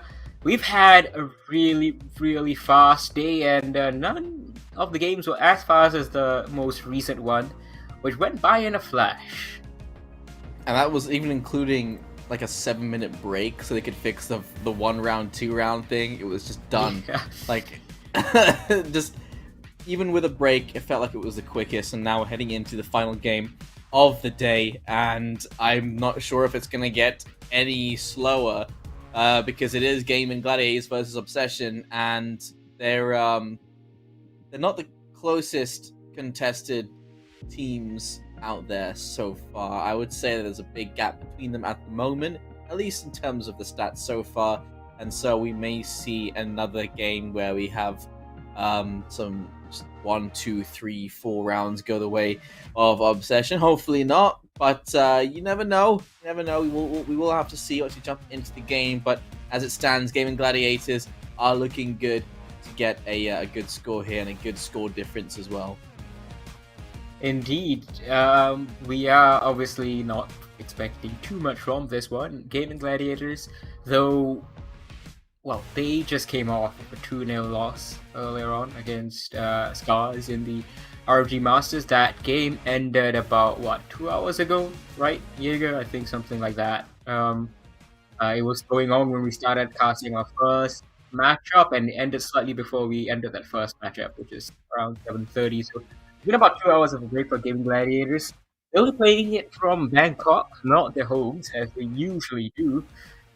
They have a game still tomorrow against Monkey Hunters as well in the RG Masters. So we'll see what they'll be showing against Obsession. It's going to be definitely favoring Gaming Gladiators, nonetheless, because Obsession just haven't looked good so far this stage. They have even fewer points than Varians, who we just saw get taken down 7-3 by Fury. I love the esports pose every single time. 117 kills.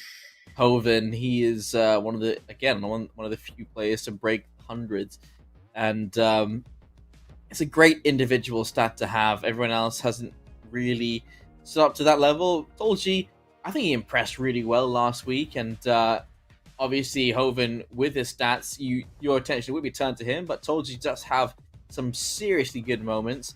So does Joe. So can't discount anyone else in the team for Gaming Gladiators. And I think, their reputation precedes them before jumping into this game. And no matter how many games they seem to be running a few days in a row, they seem to keep themselves going. They keep themselves on top of the competition. It's a great skill to have so much stamina spread out across no matter how many days you need. Yeah, Gaming Gladiators, of course, needing that. But Obsession are going to need a lot more than that. I think they'll need some luck as well. We're seeing Miller Mo come in for Obsession. He's not played much. I think he's only played 1 game or 2 games so far in the Operation League. I'm not too sure. I can't really remember who he's replacing. I believe it's Producer Boom that he is replacing on the roster right now, or because we had Kanam Twai as well. Zephyr also has played a couple of games, so Obsession obviously experimenting with their roster a little bit, but they have experience. Roldini X Apex South, Silence, a lot of games in Operation League Thai, and like the other Gatway scrimmage league that they have as well. Kanam Twai, same for him. J Lucky, same for him. So good amount of experience. Yeah, it's either PD Boom or Zafik that's been replaced here. Yeah, by there we Milmo. go. We're going back to Oregon, which is where we started off. We've only got 2 maps today. Yeah, we've had a cafe sandwich essentially. So we started with Oregon, then cafe, and now we're ending off with Oregon. So we got like a double cafe sandwich with Oregon bread. Yeah, So- it's a double stuffed Oreo of a map pool. There Yeah. you go. I'm not Well, complaining. The last time I had opportunity, border wasn't really something I had to worry about, and still not confident in that regard. Look at that! Look at the setting they're in. They're giving us a live view from a different venue and a different tournament, but all for the same love of R6. I wonder if this is like the practice room that they have at the RG Masters, or is that like the hotel ballroom or something? Because it's definitely a benefit for them, I would say, even though they're not like in their homes. The fact that they are together, they're essentially, without the ping advantages, they are playing on LAN because they're all besides each other. You can see Arpe just walking by in the background, being the water boy for the rest of his teammates right now, and just being in the room with each other, which obviously these guys have experience with, having been to the Berlin Major.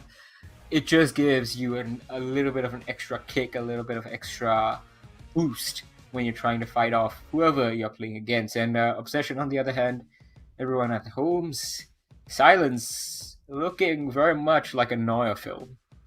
Yeah, true. He's just been black and white, and it's like morose. He's been thrown into the setting. Very cool. And well, hopefully it's not going to be a noir movie when they jump in, because they're usually very sad.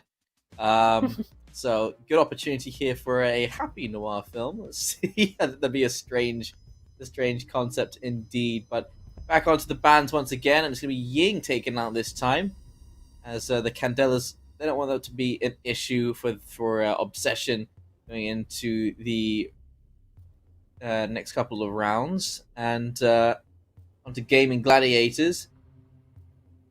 So they ban in response. It's going to be a Kybian, so yeah. I think that makes a lot more sense than a couple of the bans that we have seen so far today. Like Nomad ban is like not really a meta ban anymore. Yeah, Nomad's good, but it's not really a problematic operator. Like the Ying as well here. Dokebi, on the other hand, with the buff that we talked about, that she can disrupt dead defenders and they can't end the call, or if you die while a call is coming in, you have to wait out the entirety of the call before it's put down. So, Dokebi being banned, I think, is going to get more and more frequent. And Azami and Valkyrie, I think, don't really need to say anything more. Both of them extremely strong operators in terms of intel and just site redecoration. Yeah, that is very true. Site redecoration is putting it lightly. Azami can be such an annoyance to have to deal with. And so, happily for them, won't have to deal with that anytime soon. Smoke, Jaeger, Thunderbird, Kaid, and Doc sent into the chopping blocks here. And Montaigne, Sledge, Iana, Hibana, and Ash on the other side. Attackers need to locate and defuse bombs. Please not a 7-0. Just at least one round. Let's go. Obsession, get in there. Did you know there have been games in this era, or at least have been one game in this era since we switched to like 7 to win, that has actually ended 6-0? How'd that happen? So basically what happened was 6 rounds were played, and in the 7th round it was like a forfeit because someone used like a banned skin. So essentially, they only played 6 rounds, but it's still read as a 7-0, but one of them was like a forfeit victory. So technically, they managed a faster game than even a 7-0 in that situation. Like, it's setting the worst record for yourself ever. Speedrunning. How do you speedrun a 7-0 to be even faster than it can be? You cut an entire round. 6-0, no problem. And already making their way into the fray as Hoven's already caught Jay Lucky. Was he in the middle of putting a wall up there when he got caught? I'm tell you sure, they have lost their electro claws. That's a bit of an issue. Tolji caught by Silence so far. A 1-for-1 exchange, and just be moving that shield over somewhere else. Milamo, or peeking around this corner. Just a stalemate for now. It just runs past. No damage done. Hoven's found Roldini. Timing. 3. Oh dear. Milamo, just every corner as Cannon fly, catching out Hoven. Down to the 3 versus 2. Montaigne still making his way through as well. Montaigne can be such a pain here. Ah, Doesn't even need a Montaigne as... How would you pronounce that? Ape? Ape? Yeah. Or Appy, yeah. Yeah. He had a really tough game just now. I think him and Riggs in the ROG Masters match against Scar. So it's good to see that he hasn't lost his touch. Totally is asking for a potential pause. I'm not too sure what's up. Whether it's tactical, technical, we will know for sure in just a bit.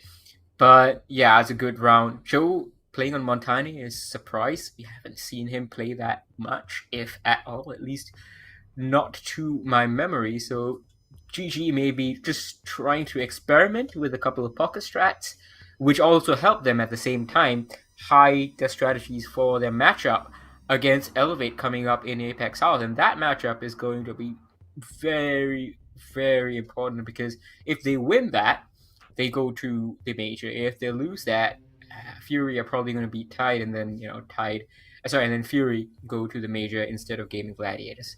And I actually just realized that we have 4 members of GG. That's why there's been a pause. See how quickly they can jump back into it. Thorn getting picked up here for Obsession. Obviously, Thorn I've seen people unlovingly call Thorn the new Legion. Okay, rude. Legion has its place. I haven't seen Legion all day. Not as common as perhaps used to be. Yeah. Thorn has been a very cool addition. Yeah, I think Thorn's idea is something that we have all at some point imagined could exist, because we've had like ADS, it's like stuff you put on the wall that activate the proximity alarms came in as well, and essentially it's like a combination, right, of a prox alarm and the Legion goo mine, although Malusi now is being brought out. It's like a combination of that, which is really smart, because it's not like an instant kill. It's also a little bit of a cop gun, I guess. It's not instant kill or instant detonation like a cop gun. Gives you time, but it's also information for the defenders, who can then choose whether they want to act on it or they want to stay back. And then after that, it's also forcing as an area denial for the attackers. So they have to move out of the immediate area, whether to go forward or backwards is up to them. So very cool to see Thorn picked up, and she's got a good gun. Makes her easy to play. And a fair amount of picks there seen so far since her introduction. And Rix is back.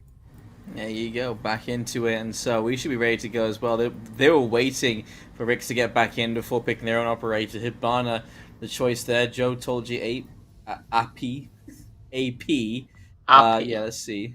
AP. He's so happy. Happy. Sledge, Zofia. Okay, so yeah, we'll be jumping into that second round as soon as it's ready. Gaming Gladiators have already been off to a good start. Oh, Rix didn't actually actually gonna pull up for a 0. They're actually gonna go for a 0. I haven't seen a 0 in forever.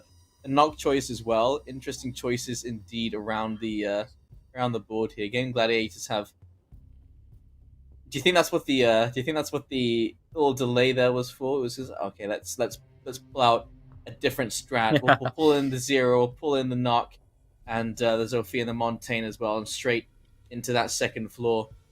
Where I mean, they do have attacker repick, so they could have changed that at any point. They might still change it. You can see we've got like a fairly aggressive lineup with that Montaigne as well. He's going to be likely clearing out the first floor, pushing in from the west side of the map, and then the rest of his teammates are going to be trying to do something around.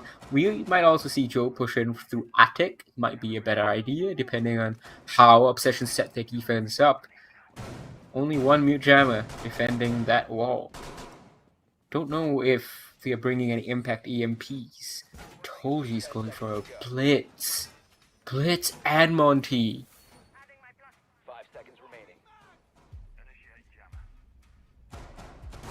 That's his a blitz and a Monty. Hold on. No, it's gone. It's back to an Ash.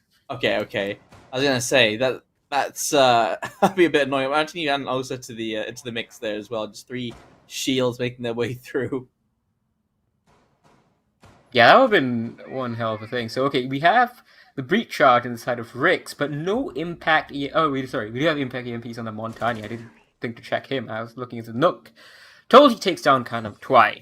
First pick, the Jaeger off the board. A silence goes down very quickly afterwards as well. Ape on the Nook again. He loves that Nook pick, and he's using it to great effect so far. Roldini gets one back onto Tolji, but he's under pressure. 45 seconds in. Yeah, that is going to be the advantage for now over to game Gladiators. And not just making his way through, looking for any of the players that may be overextended from Obsession. They didn't do so last time, although Appy, there he is. Instant headshot onto Jay Lucky. It's so quick, it's so difficult to see him respond. He barely turned around. Joe didn't even get to see it. It's just a pistol with a double kill. And just like that, another round on the board. Look at that! What a flick! With the Monty. With the pistol and the shield. Joe absolutely turning the boat that is that Monty shield into a catamaran. He moves much too fast for someone that carries a heavy shield like that. Yeah. Very impressive. Yeah, they've let go of the dock. They don't want the dock. They don't want the rook. They're just gonna have the Thunderbird for their healing needs, and instead gonna try and go for the smokes just to slow down their pushes down in the basement. I mean, the only irreplaceable so far is that Jaeger. I mean, without Wamai in the mix as well, those two, you just can't play without them. Alibi, we have seen a lot more Alibi than anyone else so far as well. And so, it's really just been everyone else. You really have been seeing the Doc and the Rook have been the ones that they can switch out for the utility they need. As for the... Wait. Why are we seeing... Once again... Okay, no, it's going to be the Zofia instead. I'm getting terrified. Yeah, like the Amaru... I was going to say the same thing, like Amaru on the basement, like, make it, like, make sense. It is... You can't surely be bringing it just for, like, the tower clear. Or the LMG. Even those two things combined, like, oh, you can get a quick tower clear, or you can get a quick LMG situation with the G8. I don't think those are good enough reasons to sacrifice a lot of other utility that any other attacker could bring, for example. But yeah, they've picked away from it. How's it saying 4 versus 5? Yeah, it's like it's a glitch that happens very often, but Miller Mo makes it actual a 4v5 as he takes down Joe, the thinker off the board. No revive, no extra HP. Told you goes down, caught in the pinch, didn't know where to look. And very well played from Obsession so far. Finally making this Oregon map look a little... Wow. Defend decided as Miller goes down. He's going to get his way back down onto the basement though. Dropping through the hatch. Just opening up some avenues of vision here. Closer to the tower and Hoven. We're making a slow descent into the basement.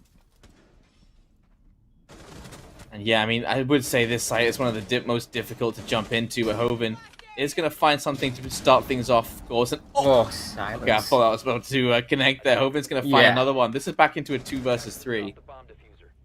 Make that 1 versus 3, 1 versus 2. It's all up to Hoven. He needs to get this ace clutch 1v3. He gets rid of the Banshee. There's someone coming in on the flank. He knows. He needs to be careful not to expose himself to the Freezer angle. He turns Defender for a little bit of a moment. Oh, picks off that Freezer Defender. Perfectly finishes him off. Quad kill. Just this man on the back stairs left. Diffuses out in the open. He can't recover it very safely. He's going to hold the angle. A little bit risky behind the soft wall. Puts out the Alibi Prisma. And he's going to go and collect that Diffuser. He's going to try go for it. Picks it up! Successfully done. Gonna go over to the A-bomb site. Very smartly done. And now he's gonna go and plant in the corner. Hoffenhurst on for the 1v3 ace clutch. Him against Roldini. This is a player that has dueled with him many times before in Apex South and the entire league. They're gonna do it again. Roldini making so much noise. He's done it, Hoven, with the ace clutch. What a play. You have to feel for Roldini there. That's That's so unfortunate. Doesn't wait for that P to come in. They could have made a good crossfire with his teammate. Instead, just perfect isolation of each one of those fights there. Well played by Hoven. Absolutely perfectly done. The information, I think, was also a big contributor to that clutch. Is not something we are able to catch very often, but you could see the way that he swiveled around. There were 100% drones, there were some pings, yellow pings that we saw coming up here and there. But it also has to combine with the game sense that Hovenhurst showed. Because once like your teammate dies, sure they can give you the call out where the player is, but the call out takes like a second or two to come out, and then a second or two to register. But you can minimize that gap to like half a second or even less if you're already in some part of your mind keeping in your mind where the awareness of the rest of your players is, of your teammates, where they are, where they're going, who they're engaging with. You can see when you rolled on to that player inside of Blue Bunker, got that first pick off to start off that clutch when it was a 2v4. That really was a sign that he was going to be able to do it. We are seeing now, though, Amaru Kali Blitz Monty. Oh my, okay. Well, there you go. That's some very interesting choices in this round, to be honest. Look at that. That was an interesting movement. Right off the top of the parkour. Top of the van there. With the shield. Oh! Easy to do. That was almost poor timing. Joe went for the ADS at the wrong moment. Could have flashed that guy, actually. Didn't really get the timing right. Nearly got the smoke as well. Inst they go. Hovenhurst with the shotgun on the Amaru. Gets that. Ape gets Roldini, and now they're moving in very swiftly. Ape gets one more with the Kali SPSMG. They're trying to find players. Are they going to get this plant at all? One is flashed. That's the mute. He's going to get downed and killed off by Hovenhurst. And it's all over. Flawless round. Gaming Gladiators just flexing right now. They are a pro team that's been to an international competition. They might go to another. They are looking to close this out quickly, get a night's sleep, and gear up for tomorrow's ROG Masters match against Monkey Hunters. Yeah, they are playing on a ridiculous level right now. I feel like they picked the most unorthodox team, and they still made it work flawlessly. Like, what does that even say about them? And they're going to go for a similar pick this time. Montaigne's not there on the roster anymore, but they have gone for they've gone for that blitz one more time, and actually they're switching out the Zofia. So yeah, just straight back into it, trying to go for a bit of speed this time. Again, going down to that basement, and this was the close they came to a win, right? It was the 1 versus 1. Yeah. It was down to Hoven to clear things out. Sledge actually getting picked up. Wait, what, Joe? Told you? Look at all the picks are happening. Grim? Come on, man. That is the meme pick out of all of these. Grim is an actual meme pick. Especially when you're dropping Sophia for Grim. Grim is... Okay, I just... as a Singaporean, I just have to say this. Grim is like a terrible operator. He's just a drone. He's worse than a drone, I would argue, in many scenarios. So you gotta pull out that chonker of like the shoulder launcher. It takes so much time. You must actually face peek to send those nanobots in. A drone can just hide. A drone can be sacrificed without damage to yourself, etc., etc. He's just using it to burn ADS, I think. It's a love letter to the Singaporean viewers in the chat. It's actually being used well, though. You can see he got the information and got the kill onto Jay Lucky. I actually can't believe it. A good use of this operator. My goodness, yeah, because now you're starting to see, like, I don't know, maybe it comes with the territory, maybe it's just because of the difference in skill level between these two, where you wouldn't really see these picks come out, but it's a treat for the viewers, I think, and it's a treat for the players as well.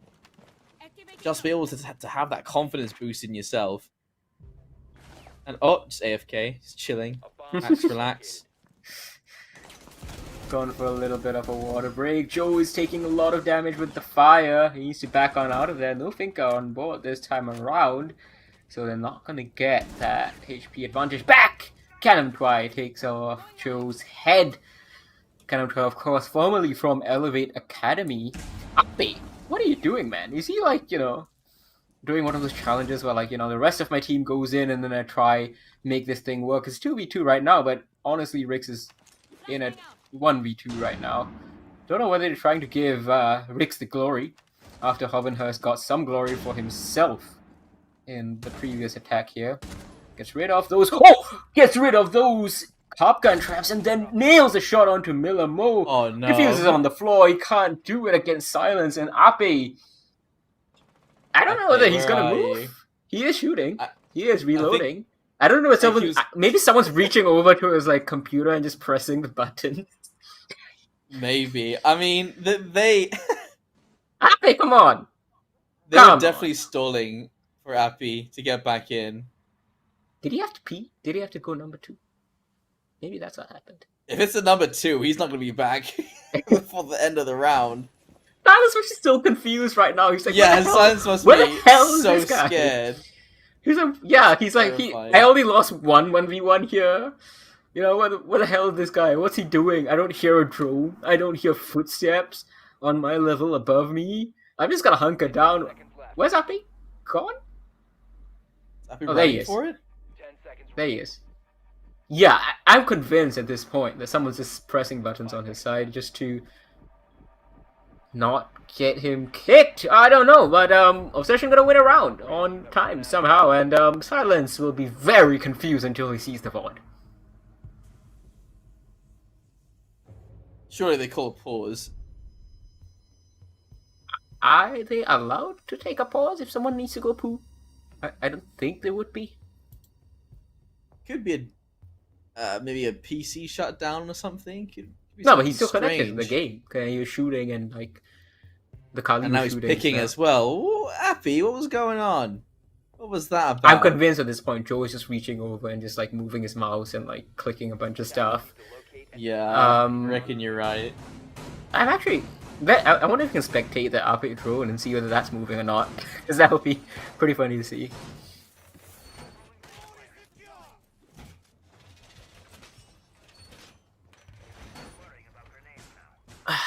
It will be a 7-0, at least, this game. We saw Direwolves give their opponents charity round earlier on. Strape it was? Yeah, Strape. They got a charity round against Direwolves. This was essentially a charity round for Obsession against Gaming Gladiators. 5 seconds to go. It's the Obsession playing not too explorative. We have seen we've definitely seen teams that have gone a little bit more brave when it comes to their fights. Obsession, they're just sticking together. I mean, it's worked so far. I don't know if that win would have gone either way if Appy had been in the building. But as it stands, that did work out. We are looking at a 4-1.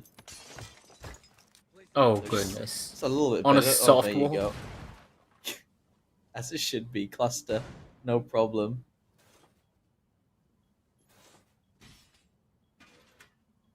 Doesn't really get many shots off. I think only one exploded. You can see the explosion on the floor right there. Joe is going to be able to use his cluster charges now, obviously, on that reinforced wall. Send it in, and that's exactly what he's going to do. He's going to burn a tiny little hole for a second, and then send out those cluster charges. Any and all mute jammers or bandit batteries, for example, going to get destroyed. Miller is on the mute, of course. Hovenhurst going to go in, send his drone. Ape gets the first pick. Kanam twice off the board, but he gets traded back by Silence. He's keeping the numbers even. Hoven has no idea. He's staring at 2 players right now, but they are on the other side of walls. Good grief! Look at that. It's readying out the classes on the other side, and Roldini just holding outside a bridge. Could find himself in a dangerous situation. Told you he has found Jay Lucky, and just holes being torn in all of these floors all over the place. Miller Mo has to back off into kids.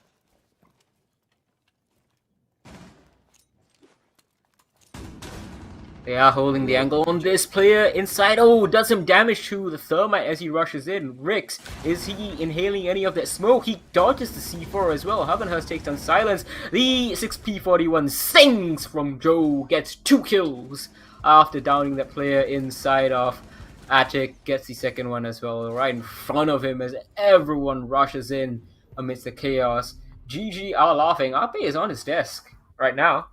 Don't know where he was just now. But it's a 5-1 lead as Gaming Gladiators head into their defense. I'm gonna ask Joe what happened in that round after this. I'm gonna hit him up on Twitter like, dude. Yeah, what was that about?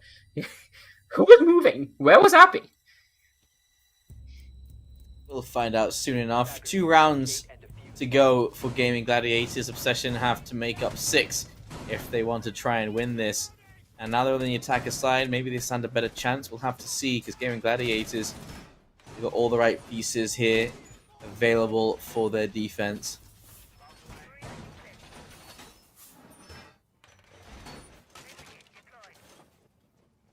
And with the drone economy being used at the moment, I'll see if they can find as much information as possible.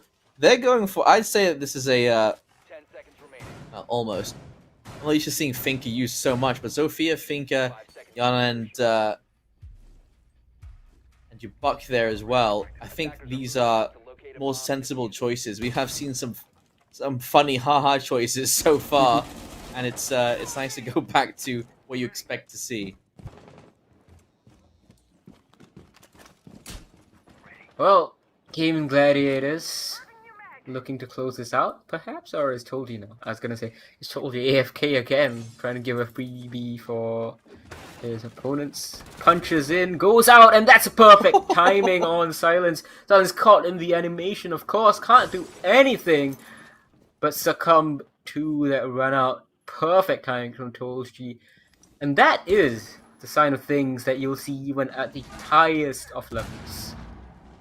Maybe not that, because Havenhurst goes for a crazy shot against Miller Mo. Remember I said that Obsession don't really like to go for exploration? I'd say Gaming Gladiators are the exact opposite. Look at them. They're all over the place. They're taking names, kicking ass. And now it's down to Jay Lucky. It's down to Callum Tway. They actually managed to get one back in their favor. Tolji finally taken down. Still a big advantage here already. And Appy has already found Callum Tway. 1 HP back to full. Oh! There goes his teammate right in front of him. No repeat. Jay Lucky has to recover the diffuser. He's going to try and burn a little hole here and try and peek through it, perhaps. Or does he use it as bait? He's opening so many holes. No timing. Nowhere to go. Nowhere to run to. Unfortunately, he just gave the defender a chance to kill him. Where that hole got very inquisitive, the defender will say, hey, I wonder what's going on here. And he was not holding the angle. I'm not too sure what his thought process was, but I don't think he held much hope that he would be able to clutch things out, unlike Havenhurst. This is the last round that Gaming Gladiators need. And Obsession, well, I can't even see Millamo's face. He doesn't want to show. Oh, there you go. There you go. Little tease. It's a little tease of Millamo. Not looking too happy. It's not a lot of happy times for the guys, but I hope they're feeling okay, because it's understandable. They've actually managed to take a round off an international LAN-playing R6 team. That in itself is a pretty significant achievement.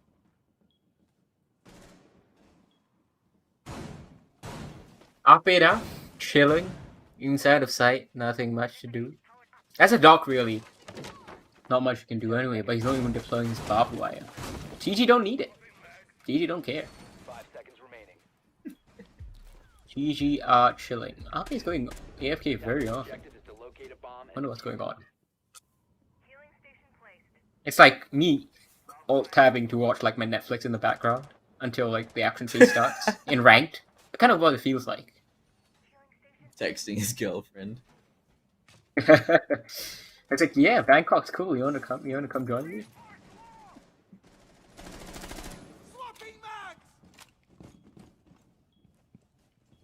And Appy looks like maybe he's gone for a bit of the same play. has been lit down this time, has been punished as a result. But look at this, Obsession, much more speed, a lot quicker about entering the building. Tolji didn't get the memo, opens up a window, sprays down, doesn't connect, but oh, Tolji might be looking the wrong way. You did see a silhouette on the other side, the X-ray just illuminating someone. Right next to Tolji. Appy goes straight past barbed wire and just looking around. There's one right there. Oh my gosh, there's no idea how close he is to finding a kill here. Yep, now he knows as the barricade comes down. There's a Tolji, I was gonna say. Running out, I think, and yep, he's gonna go back and oh, did Abe just steal Tolji's res? No, it wasn't full health anyway at that point. He actually destroys it so that the attackers don't get any issues when they come down. Although there's only 1.5 minutes left in this round.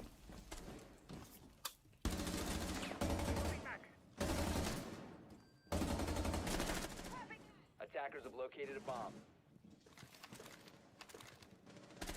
He's playing off Laundry. Roldini with his teammates. Do they attempt to jump down there? Scary prospect. Yeah, drone in first. I think they do have a couple available for them to gather information. They're down to the last minute. We've not had a kill on either side. And, I mean, it does come down to this round. Obsession, they have no more chances if they don't win this one. It's 6-1, the scoreline. So with all the utility they can, jumping down. Great double kill to enter the site. But look at this. Already exchanging back, but it's down to the 2 versus 4. There's still plenty of chances left for a bit of damage to be done by Gaming Gladiators. Cannot try and managed to silence. do it. Yeah. They actually managed to get this win. Although it feels very anticlimactic, it doesn't really feel like there is there's like stakes to this game, you know? Because you just expect Gaming Gladiators, the moment they take this seriously, they're gonna close things out. Obsession get a second round, but it's like, yeah, whatever.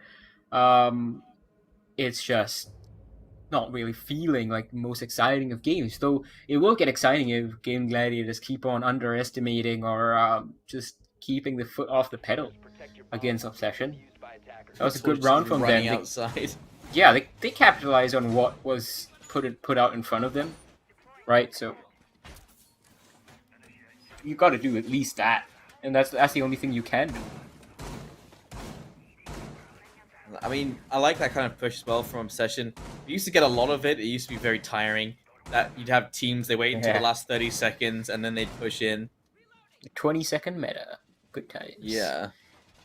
We haven't seen too much of it recently, but every now and then, it's okay to go back to the classics, especially if it results in a victory.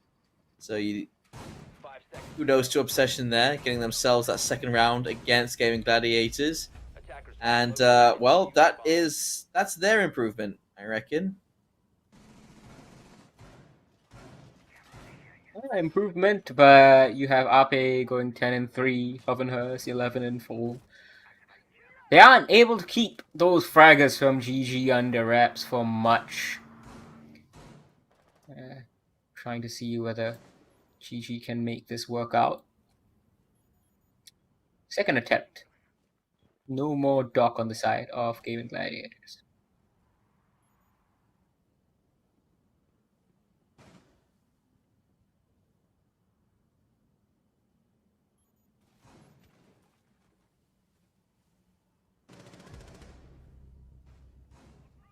Silence just the first found that first kill. Yeah. Yeah, there you go, just waiting for that first engagement. Silence is completely exploring that top floor. And Gaming Gladiators, it seems like they do want to practice down here because they're keeping a lot of players close to the site, not as explorative, not as bold as they were. So I was opening up one of the floors and then just rotating the other way. As told you, we'll be fighting Rodini. That is actually going to be the diffuser down. Looking for a target on the other side of this floor. Very lucky with the G8, unlike the shotgun that we saw Hovenhurst throwing in that Beautiful, beautiful rush execution that we saw from Gaming Gladiators earlier on with the Monty Blitz combo. The flawless round, wasn't it? On the second floor, I believe. Trey Lucky's trying to look for picks, but GG are content to turtle on the site. But they could be punished again.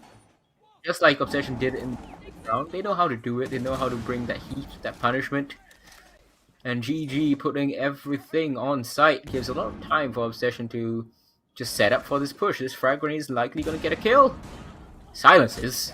Dying! Harvard Husk gets 2 shots. I thought that was for sure going to be a kill for Obsession, but Harvard Husk actually gets 3 and is all up to J Lucky. He was outside the blue bunker. They know where he is somehow.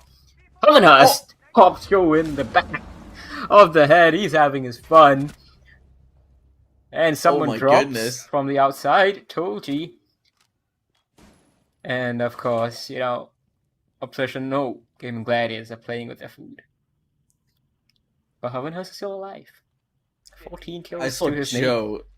I saw Joe laughing a lot on his camera earlier. Oh, there my it is. God, the it's a frost welcome mat. mat. No, that's how we end off this very one-sided day. This very... Oh, how do I even describe this day? It's been funny, it's been fun. Joe's the first one to disconnect before he starts speeding up Hovenhurst for taking him down in the team kill over there. That is it, pretty much, for all the games. 7-2 to end things off. The closest match was the Fury Variants one, 7-3. Okay, I guess. Just, yeah, 7-1, very weird 7-3, 7-0, 7-1. It's just a... Oh, sorry, that was a 7. It should have been a 7-1. Yeah. If Ape wasn't AFK. Yeah. Fair. Yeah. Yeah, fast day. Speed day. These guys moving on towards... They want to close up the space of that prize pool, that $20,000 prize pool, as quickly as possible. They can see the progression. They managed to find the 5th, and they managed to find the 8th round. Sorry, the 7th round going into the 8th. So, yeah, I mean, a little improvement for them. At least they can take that. You know what? I'll give them that 7-2 just because even with Appy AFK, you don't know if he could have won that. You never know. And well, you know what? You can win a couple of R6 credits. Make sure you guys are following Rainbow 6C, putting in the hashtag all your shots for for a chance to win. And don't forget there is there's a giveaway happening on the page as well, as long as you guys are liking the page, tagging your friends, sharing the post as well, and leaving a prediction for the rankings of each team. You guys can win plenty of goodies in the Kingston Fury Renegade DDR5, Kingston Fury mousepad, Sledgehammer, R6 t-shirts, caps, chibis, pins, and credits. So plenty to go your way if you do join that. So make sure you guys do. And yeah, that is it from us for today. That's been all the games done in something like 3-4 hours, something like that. It was too quick. Less than 3.5 hours, and I think about 3 hours, just 3 hours of actual gameplay. It was a fast set of games. Even though the Elevate 7-0, each round felt closer than being a 7-0. Yep. And yeah, I think it was. You know what? Despite it being so quick, it's also nice to see the skill levels that these people are putting forward, because you can't just get that without putting in all the work and all the practice. It does show that we do have some clear international quality teams in our midst. And so, despite it being short, it was definitely a lot of fun for the players. I'm sure you can see them laughing. For us, the cast as well. I hope you guys enjoyed it at home. And here you can see the current point distribution: 32 for Dire Wolves, 28 for Fury Elevate on 25, Gaming Gladiators on 24, now 19.75. Astray sitting on 4. Yeah, Gaming Gladiators just 1 point away from virtual safety. Because Champion are likely not going to be able to match that round differential, which is the first tiebreaker in this league. But next week, not next week, tomorrow, Gaming Gladiators will likely get that 1 point advantage over Champion that they need. And since Champion will only have like a couple of more games to do it, That will mean in all likelihood, a maximum of 6 points they can get, which means Gaming Gladiators are virtually safe in the top 4, especially since tomorrow they play Astrays. We also have a couple of other games: Variants versus Champion, Fury versus Direwolves. That's going to be one hell of an exciting matchup. Apex South versus Apex South, and then Elevate versus Obsession. Exciting stuff coming up tomorrow. But neither of us will be here, unfortunately, I think. Yeah, that's right. It's okay. I think we got the most entertaining day, to be honest. I think we'll get more laughs than they get tomorrow, because that Fury vs Direwolves game, I don't know how much they'll be smiling after that one's done, because that sounds like a grueling process. But what we had today, pretty much a happy breeze, I'd say. Thank you very much, everyone, for tuning in, and remember, the Facebook page has more giveaways. You have all been putting #CallYourShots on whoever won. Very happy with the games, hopefully as well. Teams that you support, hopefully they were the ones who won. But that's all from the two of us for today. Operation League Gladiator 12 has come to an end, and we'll see you tomorrow. Bye.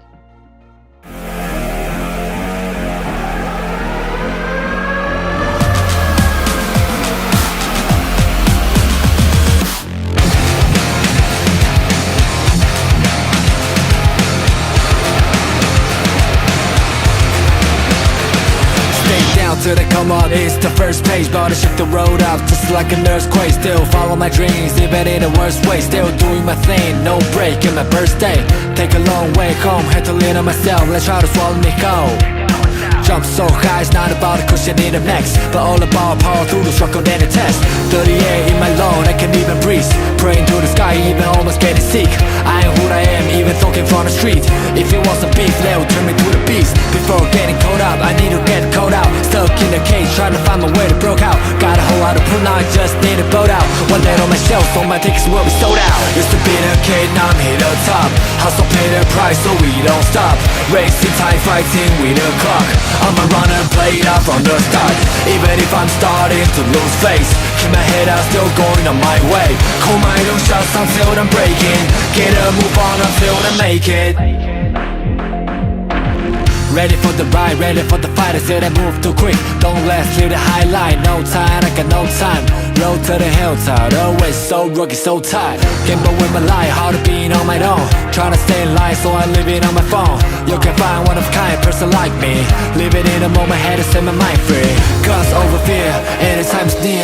I'm to the tears, finally don't shed tears. Betting on me is the right risk, then no. Always pulling down the ramp before the rainbow. Used to be the kid, now I'm here the top. Hustle, pay the price, so we don't stop. Racing time, fighting with the clock. I'm a runner, played out from the start. Even if I'm starting to lose face, keep my head out, still going on my way. Call my own shots until I'm breaking. Get a move on until I make it. But I can't go back, and having regrets.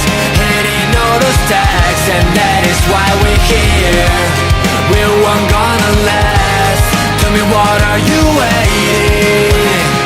Take it over, and this is my year. Can't tell me nothing, don't know why.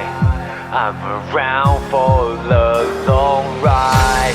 Look up, kiss the sky, waste no time.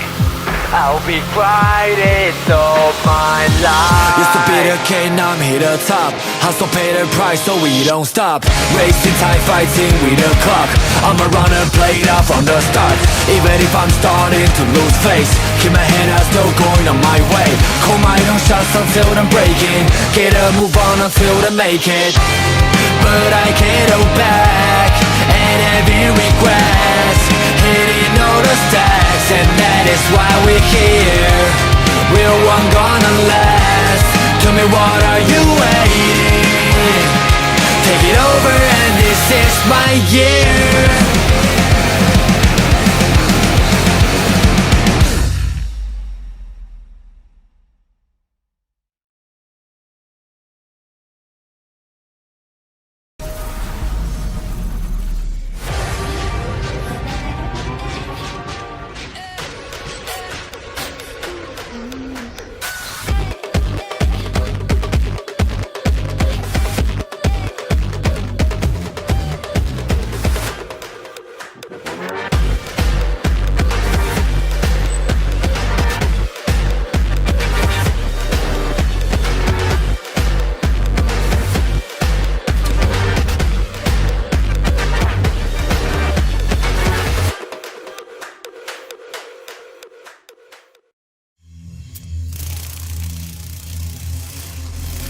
The faint buzz is a warning. It may be the last thing you hear. But I'm the last thing you'll see.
Was hit hard. Here, live. Server room, identify perimeter breach. Over.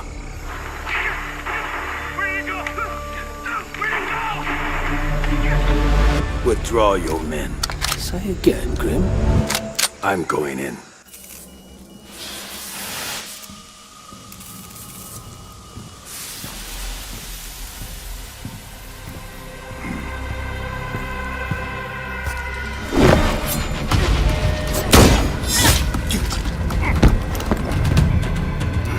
My turn.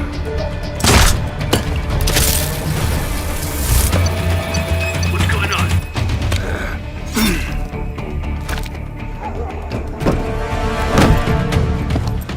What the? Impossible. Didn't think you spooked this easy. Micro recon drones. Cute.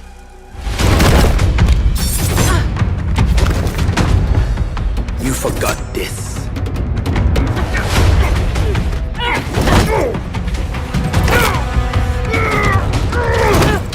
The data key on your jugular.